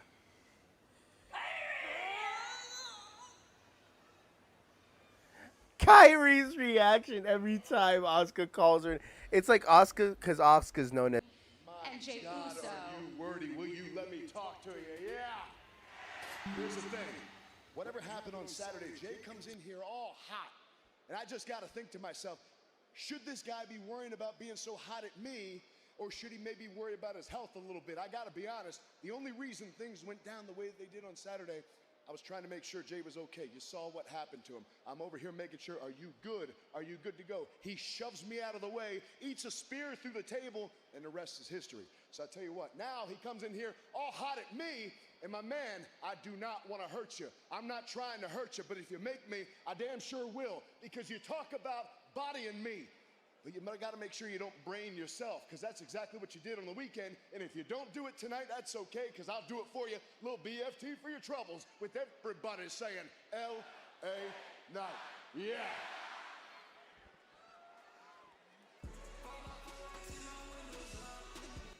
All right, so the Ravens have stopped the Lions' drive after the Ravens scored. Game is tied. They are punting right now on 4th and 11. It was a very unproductive drive. It looks like the Ravens defense has centered themselves after being put on their back heels. Now let's see if the Lions defense can do the same. Jey Uso getting ready to come out and light up the crowd, ladies and gentlemen. LA Knight versus Jey Uso coming up next, baby.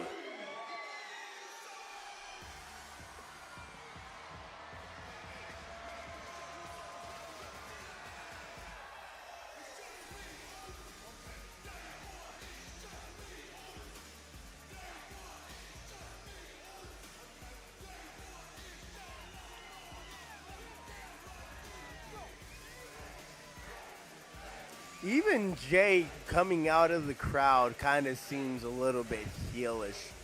It's a little bit more aggressive recently, not taking no names, more hostile is the take that I'm getting here, ladies and gentlemen. Scheduled for one fall. Introducing first from San Francisco, California, weighing in at 242 pounds, main event, Jey Uso.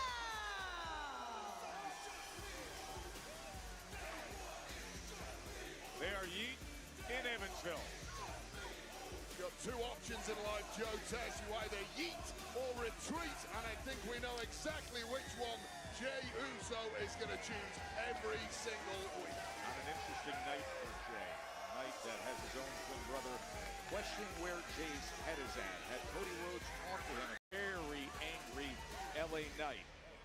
On a night where it is yeet versus yeah. And that is coming your way next. Got the rhythm now, Joe. Why does it look so awkward every time Jey daps up or high fives the announce team? It just like, do they make it look awkward at this point? Is this what they're going for? Like, I don't get it. All right, let's get back to the Monday Night Football game. They're cutting an ad, but the Ravens offense is already out on the field, and the Lions are getting ready to defend against the Ravens. So let's go back to that action, baby.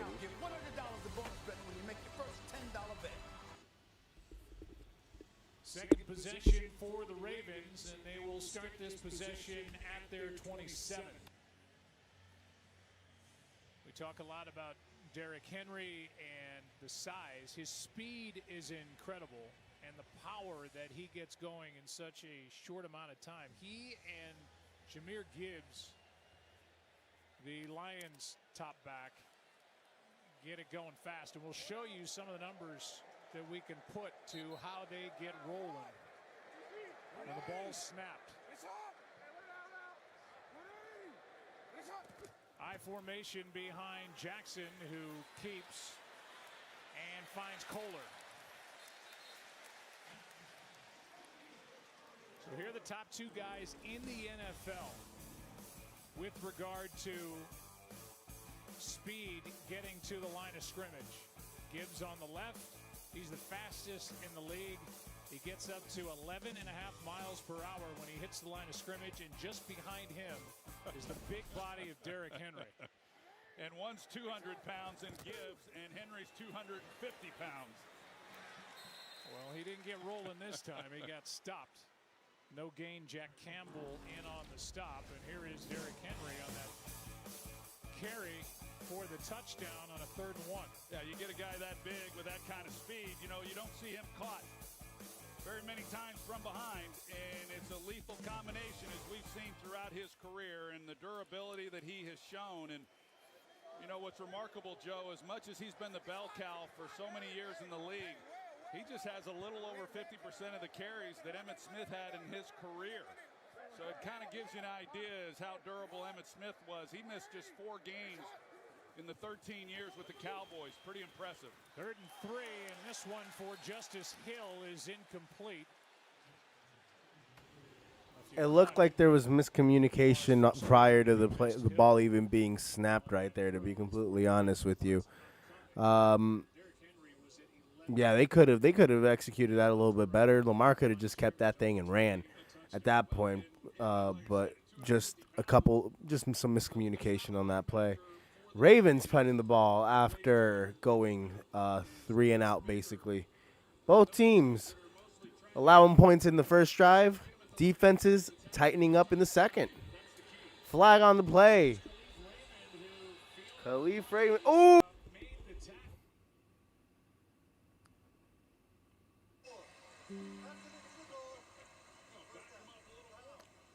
Wow, they backed his ass up. He's going to take it inside the 5. That's crazy. Well, we'll be right back with the Monday Night Football action. Back to the Monday Night Raw action.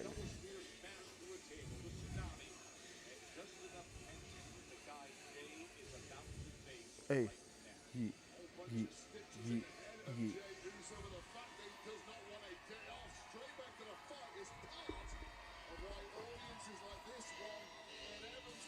Yeah. Bananas for his opponent. All right. I'm pausing it right now because usually they copyright the music. But LA Knight is fucking insane. I love it. I think LA Knight's time as champion has passed. I would have loved to seen it happen at least once. I don't think it'll ever happen. But hey, at least he's a main eventer at this point. He's one of the main guys. People come to see him. unless catastrophic injuries happen to Cody, to Seth, to Jay, to Gunther, to all these other mainstay wrestlers, I don't think LA Knight will get the opportunity to ever be a world champion, in my opinion. But hey, he is a must-see superstar, and he is a superstar, in my honest opinion. Ooh, they're going for it right off the bat. Bam, bam, bam.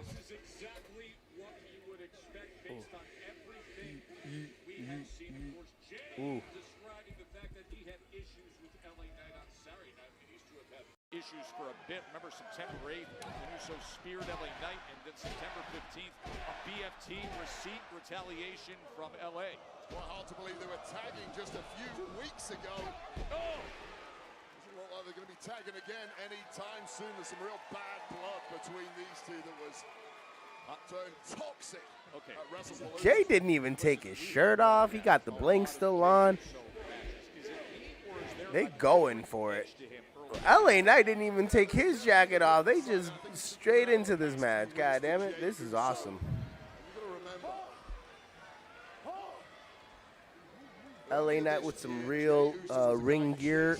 Jey Uso with the Ross fit. Oh man, that didn't take long. Once you get to the top of the mountain and you like it up there, you're really irritated when you're no longer there. I think that's part of trying to BFT right off the bat there. Yeah, that jumping neck breaker really changed things. Part of this attitude change for Jey Uso is exactly that. Uso's going to watch out here. He just got out of the way. Oh, the clothesline right on the floor. Both men down. Going on an ad break. This match has started off insanely, ladies and gentlemen. Literally nobody took off their stuff before the match actually started, and Jay just went after LA Knight, and they're going crazy. Let's get back to the action. Ooh!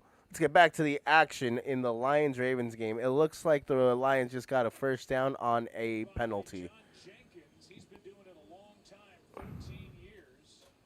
Let's see. From Bill Vinovich.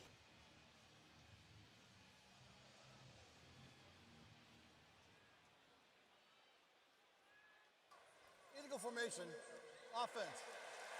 The tight end was covered up by the wide receiver. The penalties declined.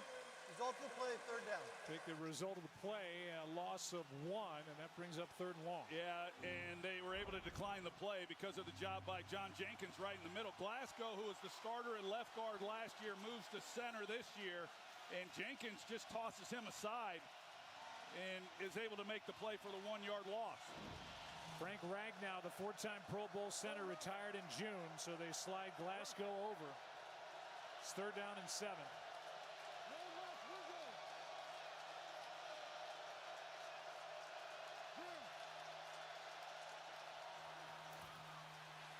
Goff protected, and he finds his tight end Laporta. A drive that started at the 1.5, and Sam Laporta. First down, Lions. First of the night, good for 10. They were backed up pretty tightly. They were at their 4 or 5 yard line. Laporta in man coverage to try to guard him. Laporta Jared Goff showing you that accuracy, baby. Creating some separation, but there was no question. Once Goff sees the coverage, knowing that he had Laporta up against the rookie safety.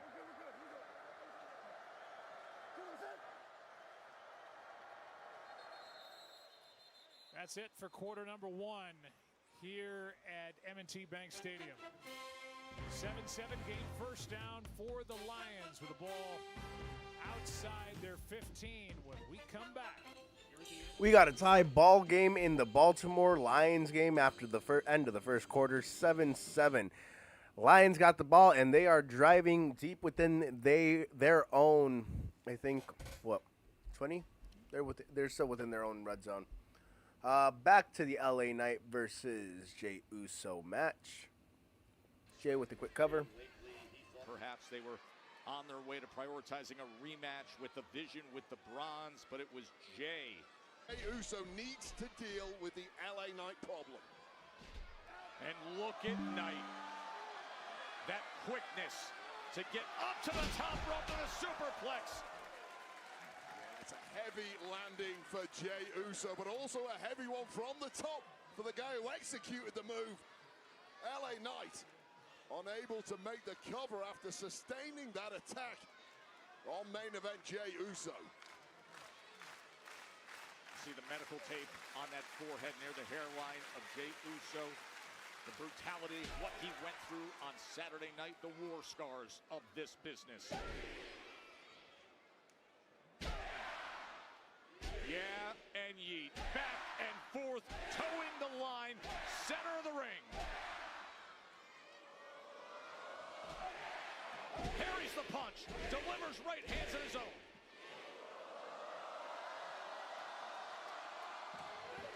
Was looking for a little extra something. Oh, BFT attempt by the megastar. Both superstars tapping into the roar of this crowd. Look at LA Knight into the cover to put Jey away. Man, burning hammer. LA Knight showing off his strength, ladies and gentlemen. LA Knight is a beast. We've rarely seen from LA Knight, but executed spot on there. And Jey Uso right on the top of his head. 2 times he's attempted the BFT, couldn't connect, but that burning hammer has done damage here. He's looking for it again. Oh, there's a roll-up by Uso. Handful of tights too, trying everything he can to put away the megastar, but it's not working. Oh, but this time hanging on to the top rope and able to deny the jumping neck breaker. Great reflexes there from Jey Uso, had the move well scouted. Oh, out to the floor. Man, these guys have not slowed down since the word go, and these are 2 big athletes. And it mirrors the intensity, and it mirrors the emotions of everything they have had for each other in recent weeks. Super kick by Uso, straight into the cover off of that. And it's not going to be enough. Somebody has to run out of gas soon. The way these two have been going, 100 miles an hour from the second the bell rang. Both tanks have to be running dry now. Neither men able to even stand at present. Completely spent. Motivated by hatred for their opponent. You see LA Knight trying to get to his feet. JK charging. Really quickly, the Lions are driving. Jared Goff using his legs to pick up the first down right there. And he finds the Or energy no, off second of and that 6th. He picked up about offensive 5 yards. If you're a betting man, all your money is on. His signature jump up elbow. The leaping elbow from The leaping elbow by LA Knight. Oh, he getting ready for that BFT, baby. Oh, the vision is here. The vision is here to be dealt with. The Vision who hate both men in this matchup. They've had numerous issues over the past few weeks, and LA Knight just beating them both to the punch. Spear coming by Jay. Spear! I knew it. I knew it. Here comes the Uso splash. Bronson Reed turns around, eats the spear, and now Uso splash. Shoulders down. Jay capitalizes on it. Jay using the vision to get the win? Could that be a little bit more heelish in my eyes? Is he one of the new members to the Vision? That would be a major curveball if we go into Crown Jewel. Jay turns heel and joins the Vision. That would be insane. Kind of setting him up to go into a feud with Cody Rhodes next for the WWE Undisputed Championship, if you really think about it. Bronson Reed came on the attack. LA Knight fought them off. Hey, come help me, man. Everybody kill him. Help me. Help me.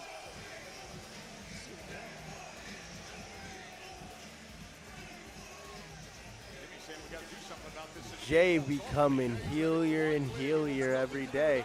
Big Jim, baby, embracing the yeet. Jay becoming the no yeet. Jimmy comes in with the chair to fend off. Chair might not be enough against these two lunatics, but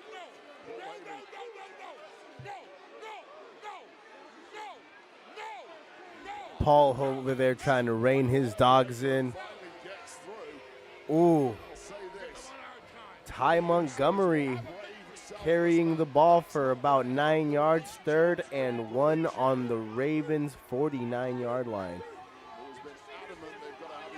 What a time to be alive. Got Monday Night Football and Monday Night Raw. I think we're going to get at least one more promo, and then we're going to get Asuka versus Rhea Ripley, and that's going to be one hell of a match for the main event Monday Night Raw. Rematch with the Usos next week, a rematch from their match at WrestlePalooza. This is just thrown into disarray by special guest ref LA Knight. You know what? I think it's fake. I don't think he even got you a real one, because that's what Cody Rhodes is like. Fake. He's fake. He's phony. He's trying to curry favor with everybody, especially you, because he knows how dangerous you are. Just like them Usos out there with their stupid little 4 letters, 1 word, 1 syllable, 1 brain cell, and they're disrespecting our boys.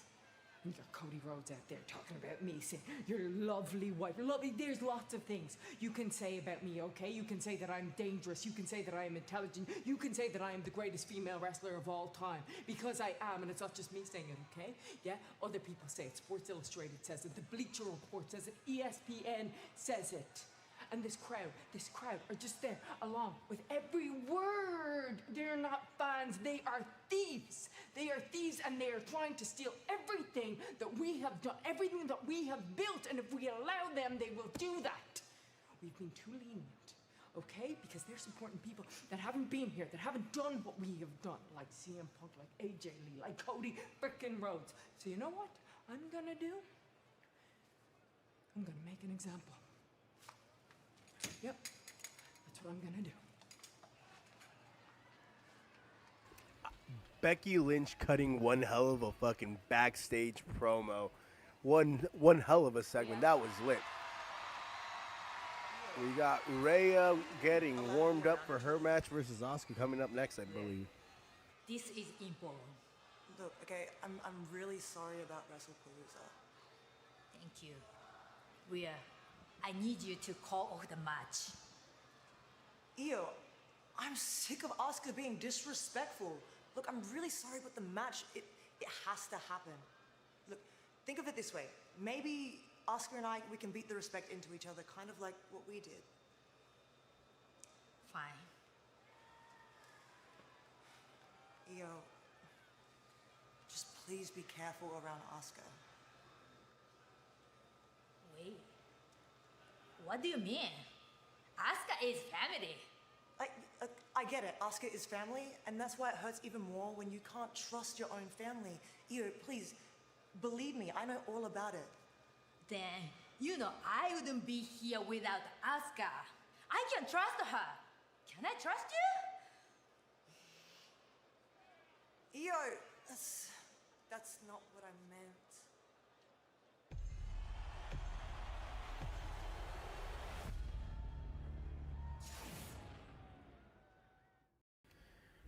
Well, my favorite Japanese soap opera keeps taking left and right turns. We're going to get Rhea versus Asuka, and I think Asuka gets the victory tonight. I think there's some fuckery at the end, or it just ends in a no contest to end the night, to be completely honest with you. Let's get back to the Lions-Ravens game. The Lions have actually been driving, having a stellar drive against the Ravens right now, putting the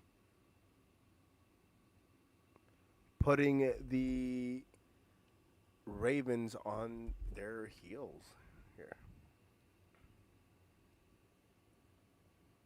Are settled in, and I know that was a real key for Johnny Moore coming in, trying to let them settle in, and I believe they have. Gibbs picking his way, and about a yard and a half short of a first down as Malachi Starks, the rookie, made the stop. Well, again, another look with Tate Ratledge and then Graham Glasgow up front. This double team right here between the center and guard. They work to the 3 technique, and then as they move up, they get to the linebacker level, and it's just an outstanding job. These guys are, I mean, this is a tough front. And now, you mentioned it, Joe, they're without Matabike, and you can't overstate how big of a loss that is for this Ravens group. It's 3rd down and 1.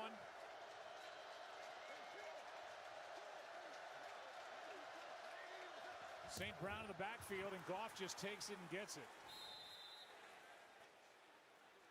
I mean, this is going to be a 9+ minute drive, and a drive that started inside their own 2, and now they've got a 1st and goal with the ball sitting at the 9. Yeah, Was I wrong about the Lions offense? I think I was. They're driving. They've 16 about 10 minutes against the Ravens on this drive. Jesus Christ. Jared Goff, 81%. Does he find Gibbs? Touchdown? At the 1. At the 1. They started at the 2. Guys, they started at the 2. Wow. Oh, yeah. Good call by the officials. Nice job by Jahmyr Gibbs as he comes out of the backfield. It's a little quick on the angle. He doesn't quite get straight up the field, but he just saw that he had open grass. And down there tight, he was going to give Goff a place to go with the football immediately. And that's the other part of this that Jahmyr Gibbs gives you. I talked about his toughness inside, but him as a receiver, just another element. Montgomery back there with Goff on 2nd and goal. Montgomery gets it, and no call. They're saying he's short. Now the other official says touchdown.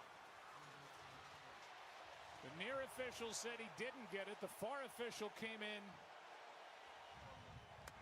and calls touchdown, and let's just make sure. What a drive that was, and he's in.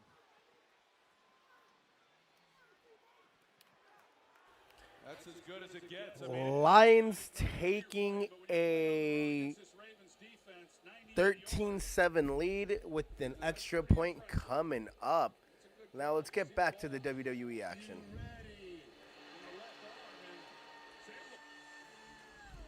It is my esteemed honor to be able to induct you as the first member in the class of 2026 WWE Hall of Fame.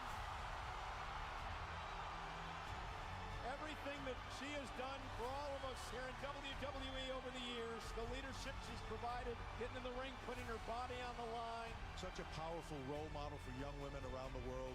So well deserved. I'm so happy and proud of her. Always there for everybody. Stephanie McMahon deservedly be inducted into the Hall of Fame. Ladies and gentlemen, give it up for Stephanie McMahon!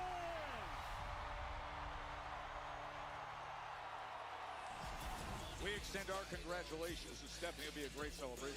Business wouldn't be here without the contributions of Stephanie McMahon and willing to do everything basically Vince McMahon asked her to do. If you watched the Vince McMahon documentary, you would have known that some of the things he asked her to do was out of pocket. Obviously, there were things that she didn't agree to do.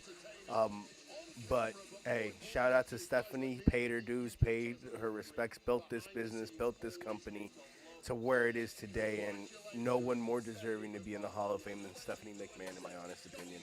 Hall of Fame induction. Hey, want to remind you, we will have a special start time again next week for Raw on Netflix. We'll be in Raleigh, North Carolina, 7 p.m. Eastern, 4 p.m. Pacific. And let's remind you what is coming your way. We just saw... I don't know how that's a special start time. It feels like every week they've been starting at 4 p.m. Pacific, in my honest opinion. I think they're doing it because they're trying to they're trying to come on an hour before Monday Night Football starts. A long-ass time, if I'm not mistaken. And this deal with ESPN and WWE has been in the works for many, many years. That's why they pushed up the start time for Monday Night Raw for at least the rest of the NFL season, I think, to 4 p.m. Don't be surprised if we see it again next week. Or moving forward until the NFL season ends. The roots of lucha libre run far and wide. And while there are many influential families, none paved the way more for its global popularity like Los Americanos. With these triumphant returns, The trio are poised for a reign of supremacy unlike the world has ever witnessed. Many believed they were gone forever. Relics of old, like Guadalupe Cara Cara. But they have been restored, rejuvenated, stronger than ever. Cunning, unyielding, enigmatic. Nature itself is healing as the dynasty of El Grande Americano grows in power and takes its rightful place on the throne of WWE. Long live Lucha Libre. Long live the dominion of El Grande Americano. Training harder than ever. I see it. 2 sessions a day, blood, sweat, tears, crazy bruising. I know that whoever you give me, I can handle my own out there. I'm confident. Listen, I believe you, and I believe that you believe what you're saying. The tenacity's off the charts. At this point, I've given up on Maxine Dupree being anything capable in ring, to be completely honest with you. I haven't seen it. She looks so robotic with her performances. Thank you. There's a reason why she's been excellent as a manager. I'm just not interested in seeing Maxine Dupree. You got so many other female talent you could be giving that time to. These Americanos are starting to piss me off. And you know how petty I am. I will go to great lengths to hurt somebody. I know you will. En realidad, eso es basura. And it's a disgrace for me and for all the luchadores in this business. Okay, that's right. Every time we go to the ring, there's another freaking Americano down there. I know. How many are there? You know what, Pierce? We want those pendejos in the ring next week. Which right? two? Which two?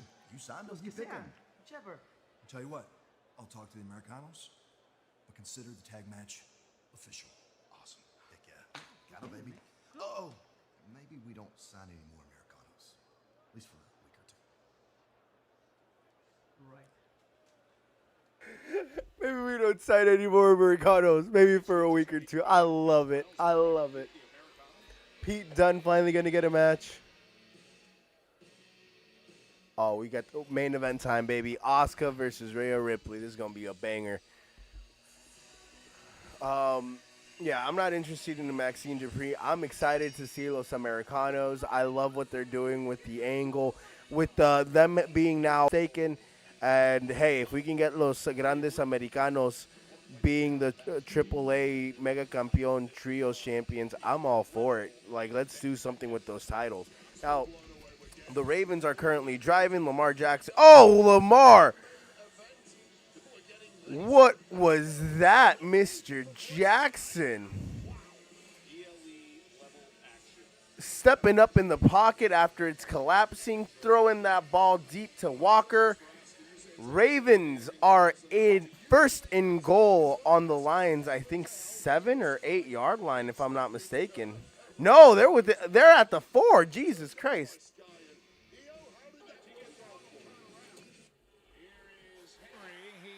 To the 1.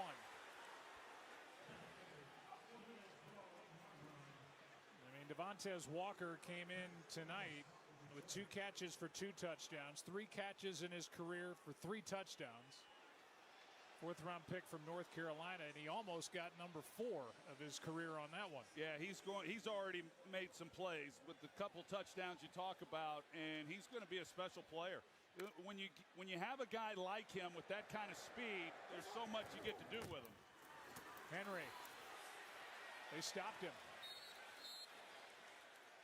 No gain on the play, and you see the frustration on Lamar Jackson's face, and it's 3rd and goal. Well, they're trying to go up tempo. When they've had the big play, they did it on their opening drive possession for a touchdown. They've gotten to the line quickly. Sometimes that's good, and sometimes when you rush, you get the offensive lineman not quite dug in, ready for the ball to be snapped, and they don't come off in sequence. It's going to take us to the 2-minute warning. And it'll be 3rd down and goal when we come back. A little frustration for the Ravens as they get down there, but now we'll face a 3rd and goal from the 1. Fun first half here at M&T Bank Stadium. Lions leading by 7. Ravens knocking on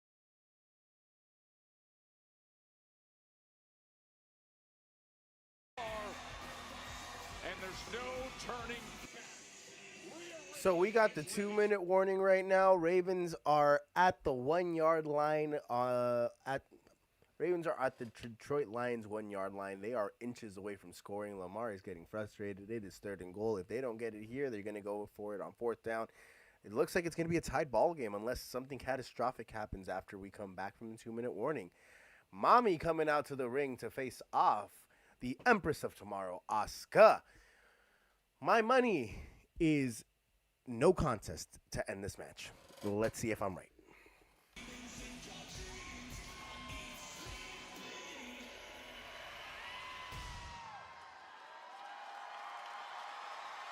First time these two have gone one-on-one since December of 22. And it is on the unexpected main event that has this place roaring. We are underway with Rhea Ripley and Asuka. Big Mammy chance. Not a seat was used for her entire entrance. Boy, does the world love Rhea bloody Ripley. Asuka right on the attack. And striking combination from Asuka. She's immediately going to the back of the left leg.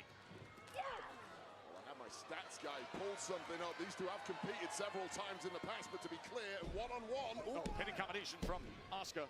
Asuka has never defeated Rhea Ripley, so it needed a hot start from Asuka, but it didn't work, and immediately Mummy's on top. Yeah, 2 times they met for the WWE Women's, 3 times they've met. Oh, Ripley 2-0. One of those was a no contest, but to your point, Ripley has gotten the best of her with those title matches.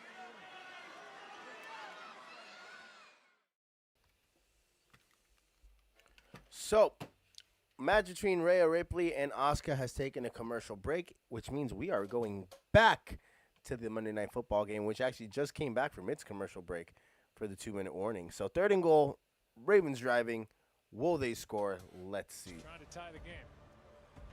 They got 2 downs to do it. A lot can happen the rest of the way. 2 minutes left, each side with all 3 timeouts remaining. As the Ravens hurry to the line. Toss to Henry. He doesn't get it. Cunningham was in there. They stuffed Derrick Henry. What are they going to do? They got to go for it. You got to go for it. Hey, what are the odds that the Lions go back-to-back 98-yard drives? Slim to none. You're at their 2, 4th and goal. Go for it. Lamar, you needed to keep that puppy, and you needed to run in. There you go. Lamar action. Oh! Oh, he fumbled! They literally. Oh, no. They were 4th and goal at the 2. Lamar was doing a sneak, was RPO, run pass option. He was looking for somebody in the end zone. They got to him. They stripped the ball from him. And basically, Lamar jumped on it, but they lost about 18 yards. And they literally, Detroit is now on their own 20 rather than being pinned back at their 2. That is insane. What did I say? Unless something catastrophic happens, the Ravens were not going to score. We're going to score. And something catastrophic just happened where they didn't even score. They basically punted the ball, or they didn't even get a field goal. They basically just set the Lions up to drive on them 80 yards rather than pinning them back 98 yards. That's crazy. That is crazy. Worst case scenario happened in this case, ladies and gentlemen. And I'm honestly surprised. We got 39 seconds before we go back to the action with Asuka and Rhea Ripley. Again, I think it's going to end in a no contest. I wouldn't be surprised if Io comes out. Empress of Tomorrow, Asuka being psycho and crazy. I love it. I love it. It's very entertaining. It's been, December 2002 was the last time these two ladies faced off in a singles match against one another. And they were due. They were due. I think this match hopefully lives up to the hype. Both of them are excellent performers. Mommy, you know how Mommy is. And then you know how Asuka is in the ring. She's fucking ruthless, and I love this psycho-ness that Asuka is bringing. And speaking of psycho, Schizo Bailey, money. I love it. Back to the action, baby. Taking advantage of Rhea Ripley early on as Rhea looks to turn things around. But you see how effective she was with the beating she took moments ago. Well, welcome to the Asuka show. It has been pure Empress of Tomorrow from the word go in this one, and struggling to really get a foothold in it has been Rhea Ripley. And when was the last time you could say that? Oh, that dragon screw right through the ropes, Wade. And that right leg taking damage. Well, what a smart move there by Asuka. The bigger, more powerful superstar. Take her off her feet, shred some ligaments. Suddenly she ain't so big and scary. Look at her just talking right to her face. A reminder of what is coming your way on Friday night SmackDown. So much to be determined with Tiffany Stratton, Jade Cargill, or Nia Jax. Who will face Stephanie Vaquer? What's crazy is Derek was open on the other side, so it was predictable that Lamar was going to keep it on fourth down, which is crazy. Said she will be in attendance this Friday at SmackDown for that massive triple threat matchup. But talk about massive. We've got a massive match on our hands right now, and Rhea Ripley is suddenly moving through the gears. Look at the speed, look at the power, look at the brutality, as she would say. The technique. Ripcord kick to the jaw. Oh, and that drop kick. Rhea Ripley's awoken, and so has this audience. Rhea looks possessed. Oh my God. And that right shoulder getting up by Asuka. Rhea Ripley is so well. Yo, she is in another. She's on another level, guys. Rhea Ripley's on another level. And of course, durability for days. Certain rock living inside her body that takes her to places most women will never reach. I'm trying to set up the razor's edge there. Oh, and right back to that leg is Asuka. Such a veteran move of awareness by Asuka. And able to kick out is Rhea. I mean, this has been 90% Asuka dominating this matchup. And that literally never happens to Rhea Ripley. And at this point in the match with a damaged wheel, starting to question her own abilities must be Rhea Ripley. By the way, you see that headline across the bottom of your screen moments ago, that Jey Uso getting the best of LA Knight, and then the Vision coming in to attack, and it was Jimmy Uso who came to their defense. We will have a rematch of that WrestlePalooza tag team match next week on Raw on Netflix, and it's a Tornado tag team match. Ripley's having to fight for her life here, and it's a fight she appears to be losing. Asuka just has all the answers. That kick right to the midsection, and now working that leg again.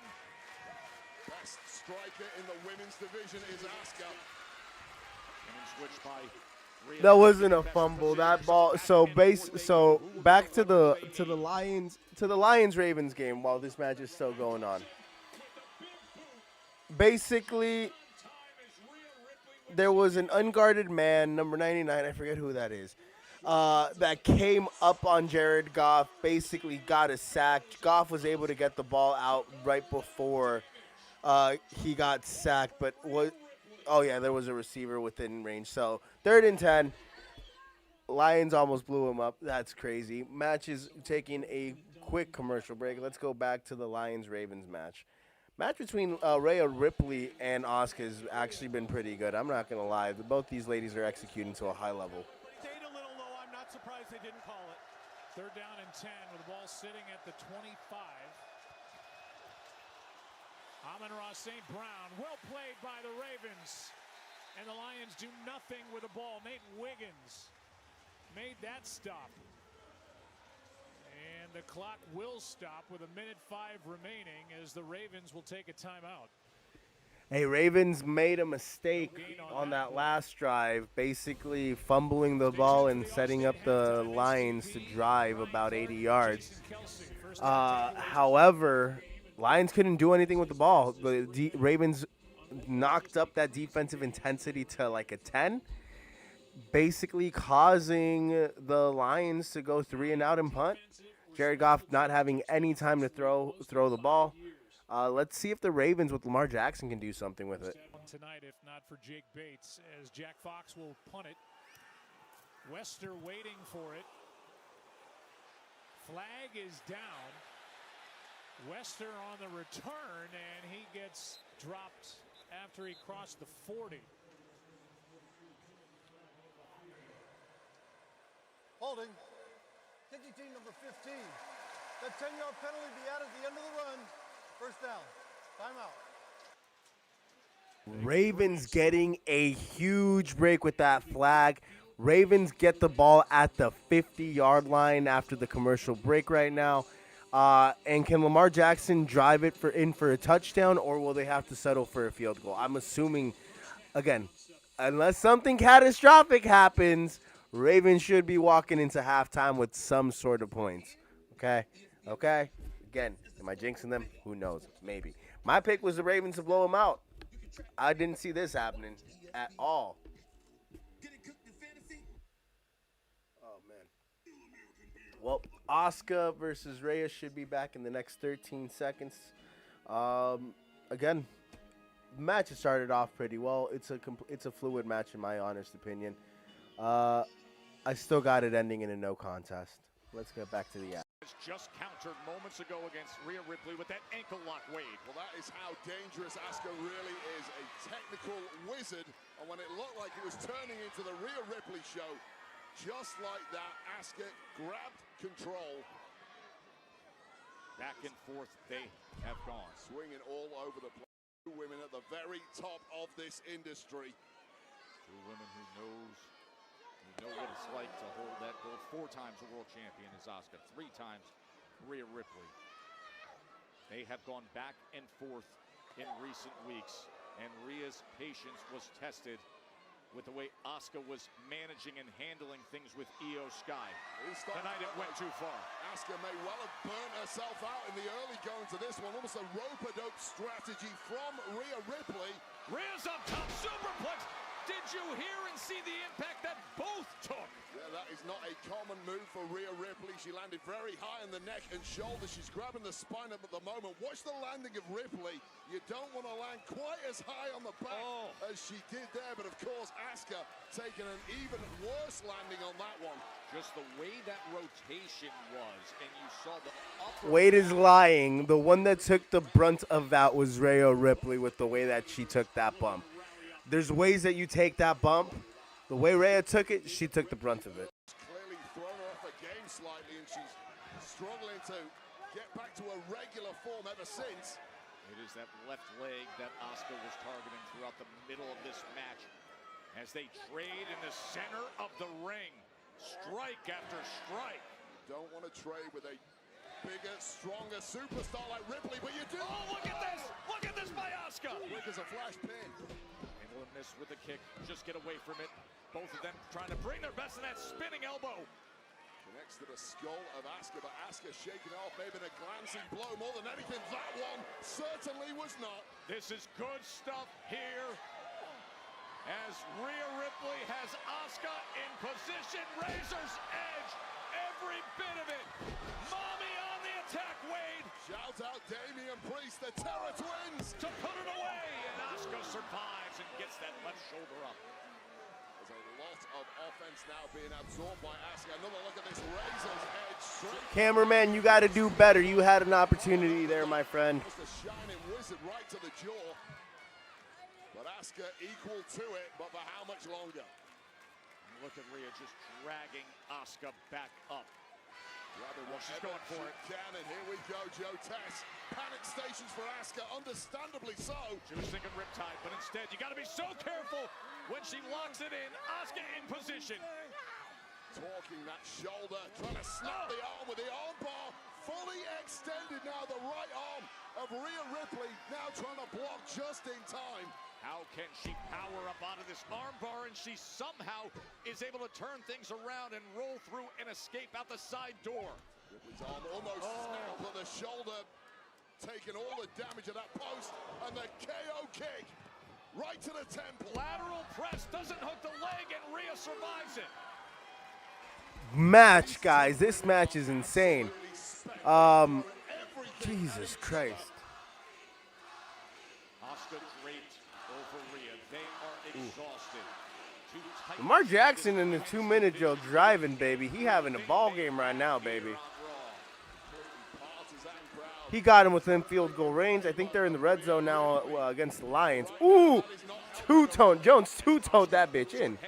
Right kick after right kick and comes back for more, but Rhea catches it. How do you take 6 kicks to the jaw and come back with this? And that spinning elbow, and again in the spinning kick, and now the striking attack of Asuka. Picking up the pace at the right moment with that. Oh, terrible landing there for Asuka. Rhea Ripley is down and out on the floor after absorbing so much punishment. Hopkins got a flag on the play. She wouldn't follow orders earlier either. DeAndre Hopkins drawing a flag on the play. Looks like the Ravens are going to get this ball at the 1-yard line because that was in the end zone. And, hey, can they now convert another red zone opportunity?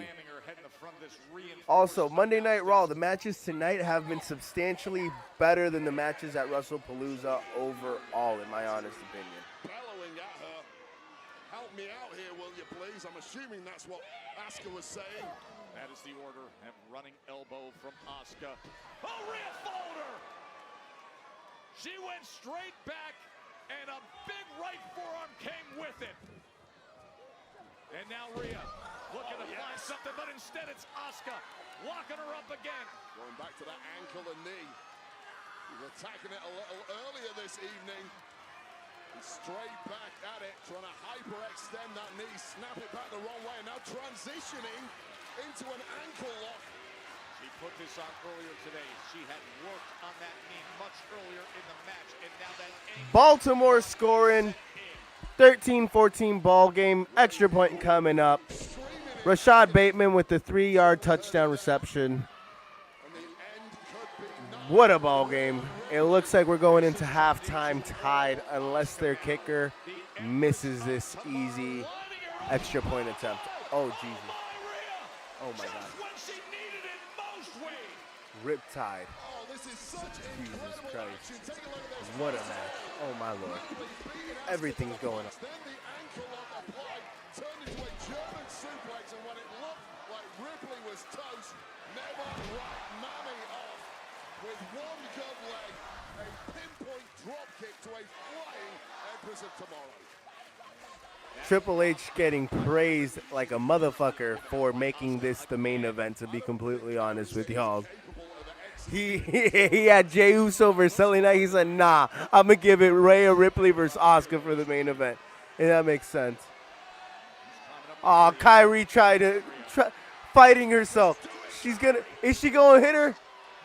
Oh, mommy said nah.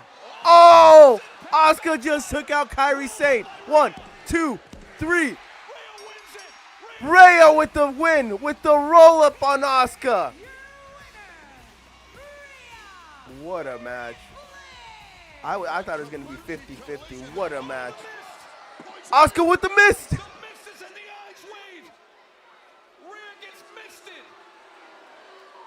sometimes when you win, really you lose. And losing her eyesight is Rhea Ripley. Now Asuka commanding Kyrie Sane, go and attack Rhea Ripley. Kyrie Sane thinking about it. Aw, poor Kyrie. Kyrie had to because of Asuka. Here comes Io, though. Crazy Io Sky. I'm laughing my ass off. Io Sky. What are we doing here?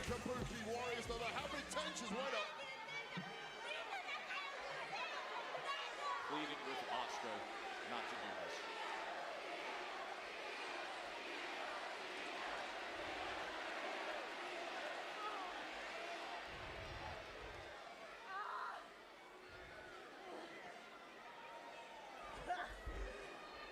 And looks like potentially a resolution is met.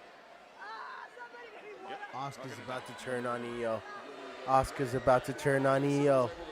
Asuka's about to turn on Io. Miss. The damage clearly done already to There it is.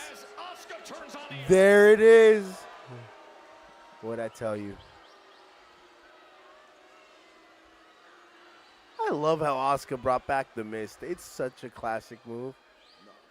No, she's ordering Kyrie as well to attack. Oh no! Kyrie attacking Io at the behest of Asuka.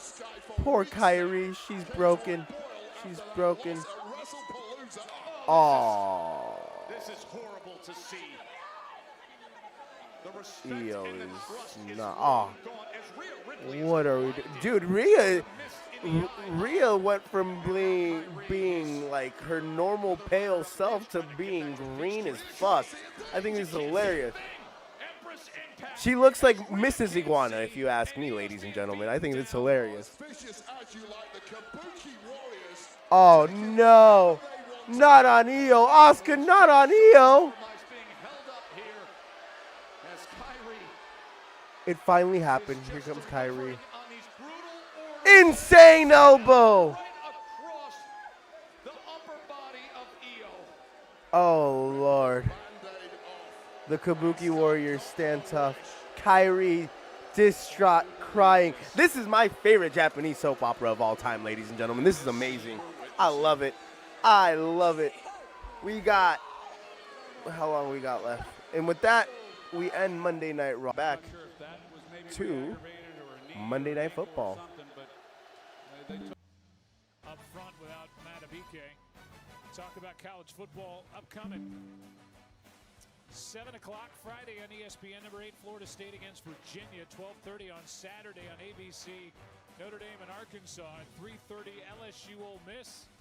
And at 7:30, it's number 5 Georgia against number 17 Alabama. You can also go to the new ESPN app to watch all the action.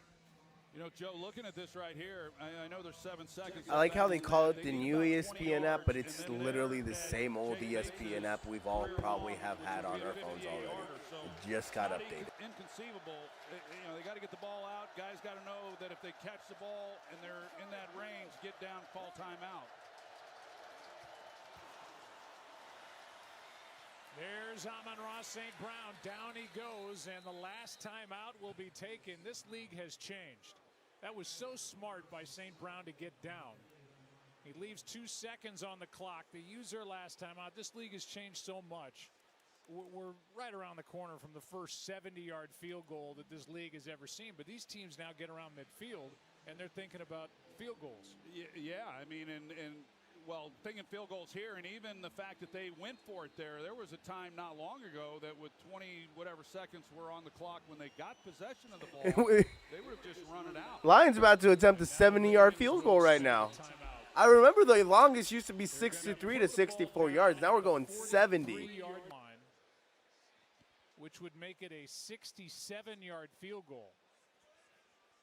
That would be the record if he hits this, the NFL record. Right now, that's held by Justin Tucker, the 13-year kicker, long time with the Ravens. This is a 60-yard try during the pregame that he hit. And this is beyond that. He needs 7 more yards, and that ball barely made it past the uprights at 60, so we'll see. Shot, you know, although when you're talking about this distance, obviously you're not getting the ball up as quickly, and, you know, it gives an opportunity for this defense as well. Wester's waiting in the end zone. He can return it. It falls short. Can Bates hit it? This would be an NFL record. Good snap, good hold. The kick is no good. It had the distance. He actually hit it. It got the distance. He had the distance. It just went wide left. That was close. We're going into halftime, and with that being said, I will take this opportunity to take a quick break. I will be back with another live stream later, giving you my thoughts on Monday Night Raw and the end of this game between the Lions and the Ravens, and my thoughts on NFL Sunday. I will see y'all in a little bit. Thank you for watching, and don't forget to hit that subscribe button so you can be notified when the latest content drops. Guys, have you heard? Nelson, tell the people. Shady Mob Productions is an official affiliate of HBO Max.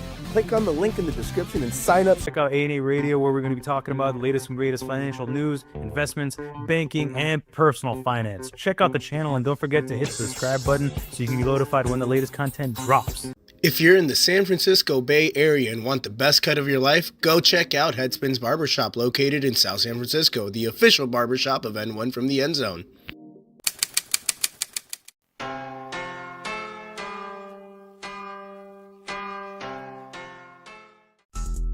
Guys, you're watching the Shady Mob Productions. Make sure to follow the Shady Mob Podcast, where we break down all the latest content and talk about life. Please make sure to share, like, comment, and subscribe so you can be notified when the latest content drops.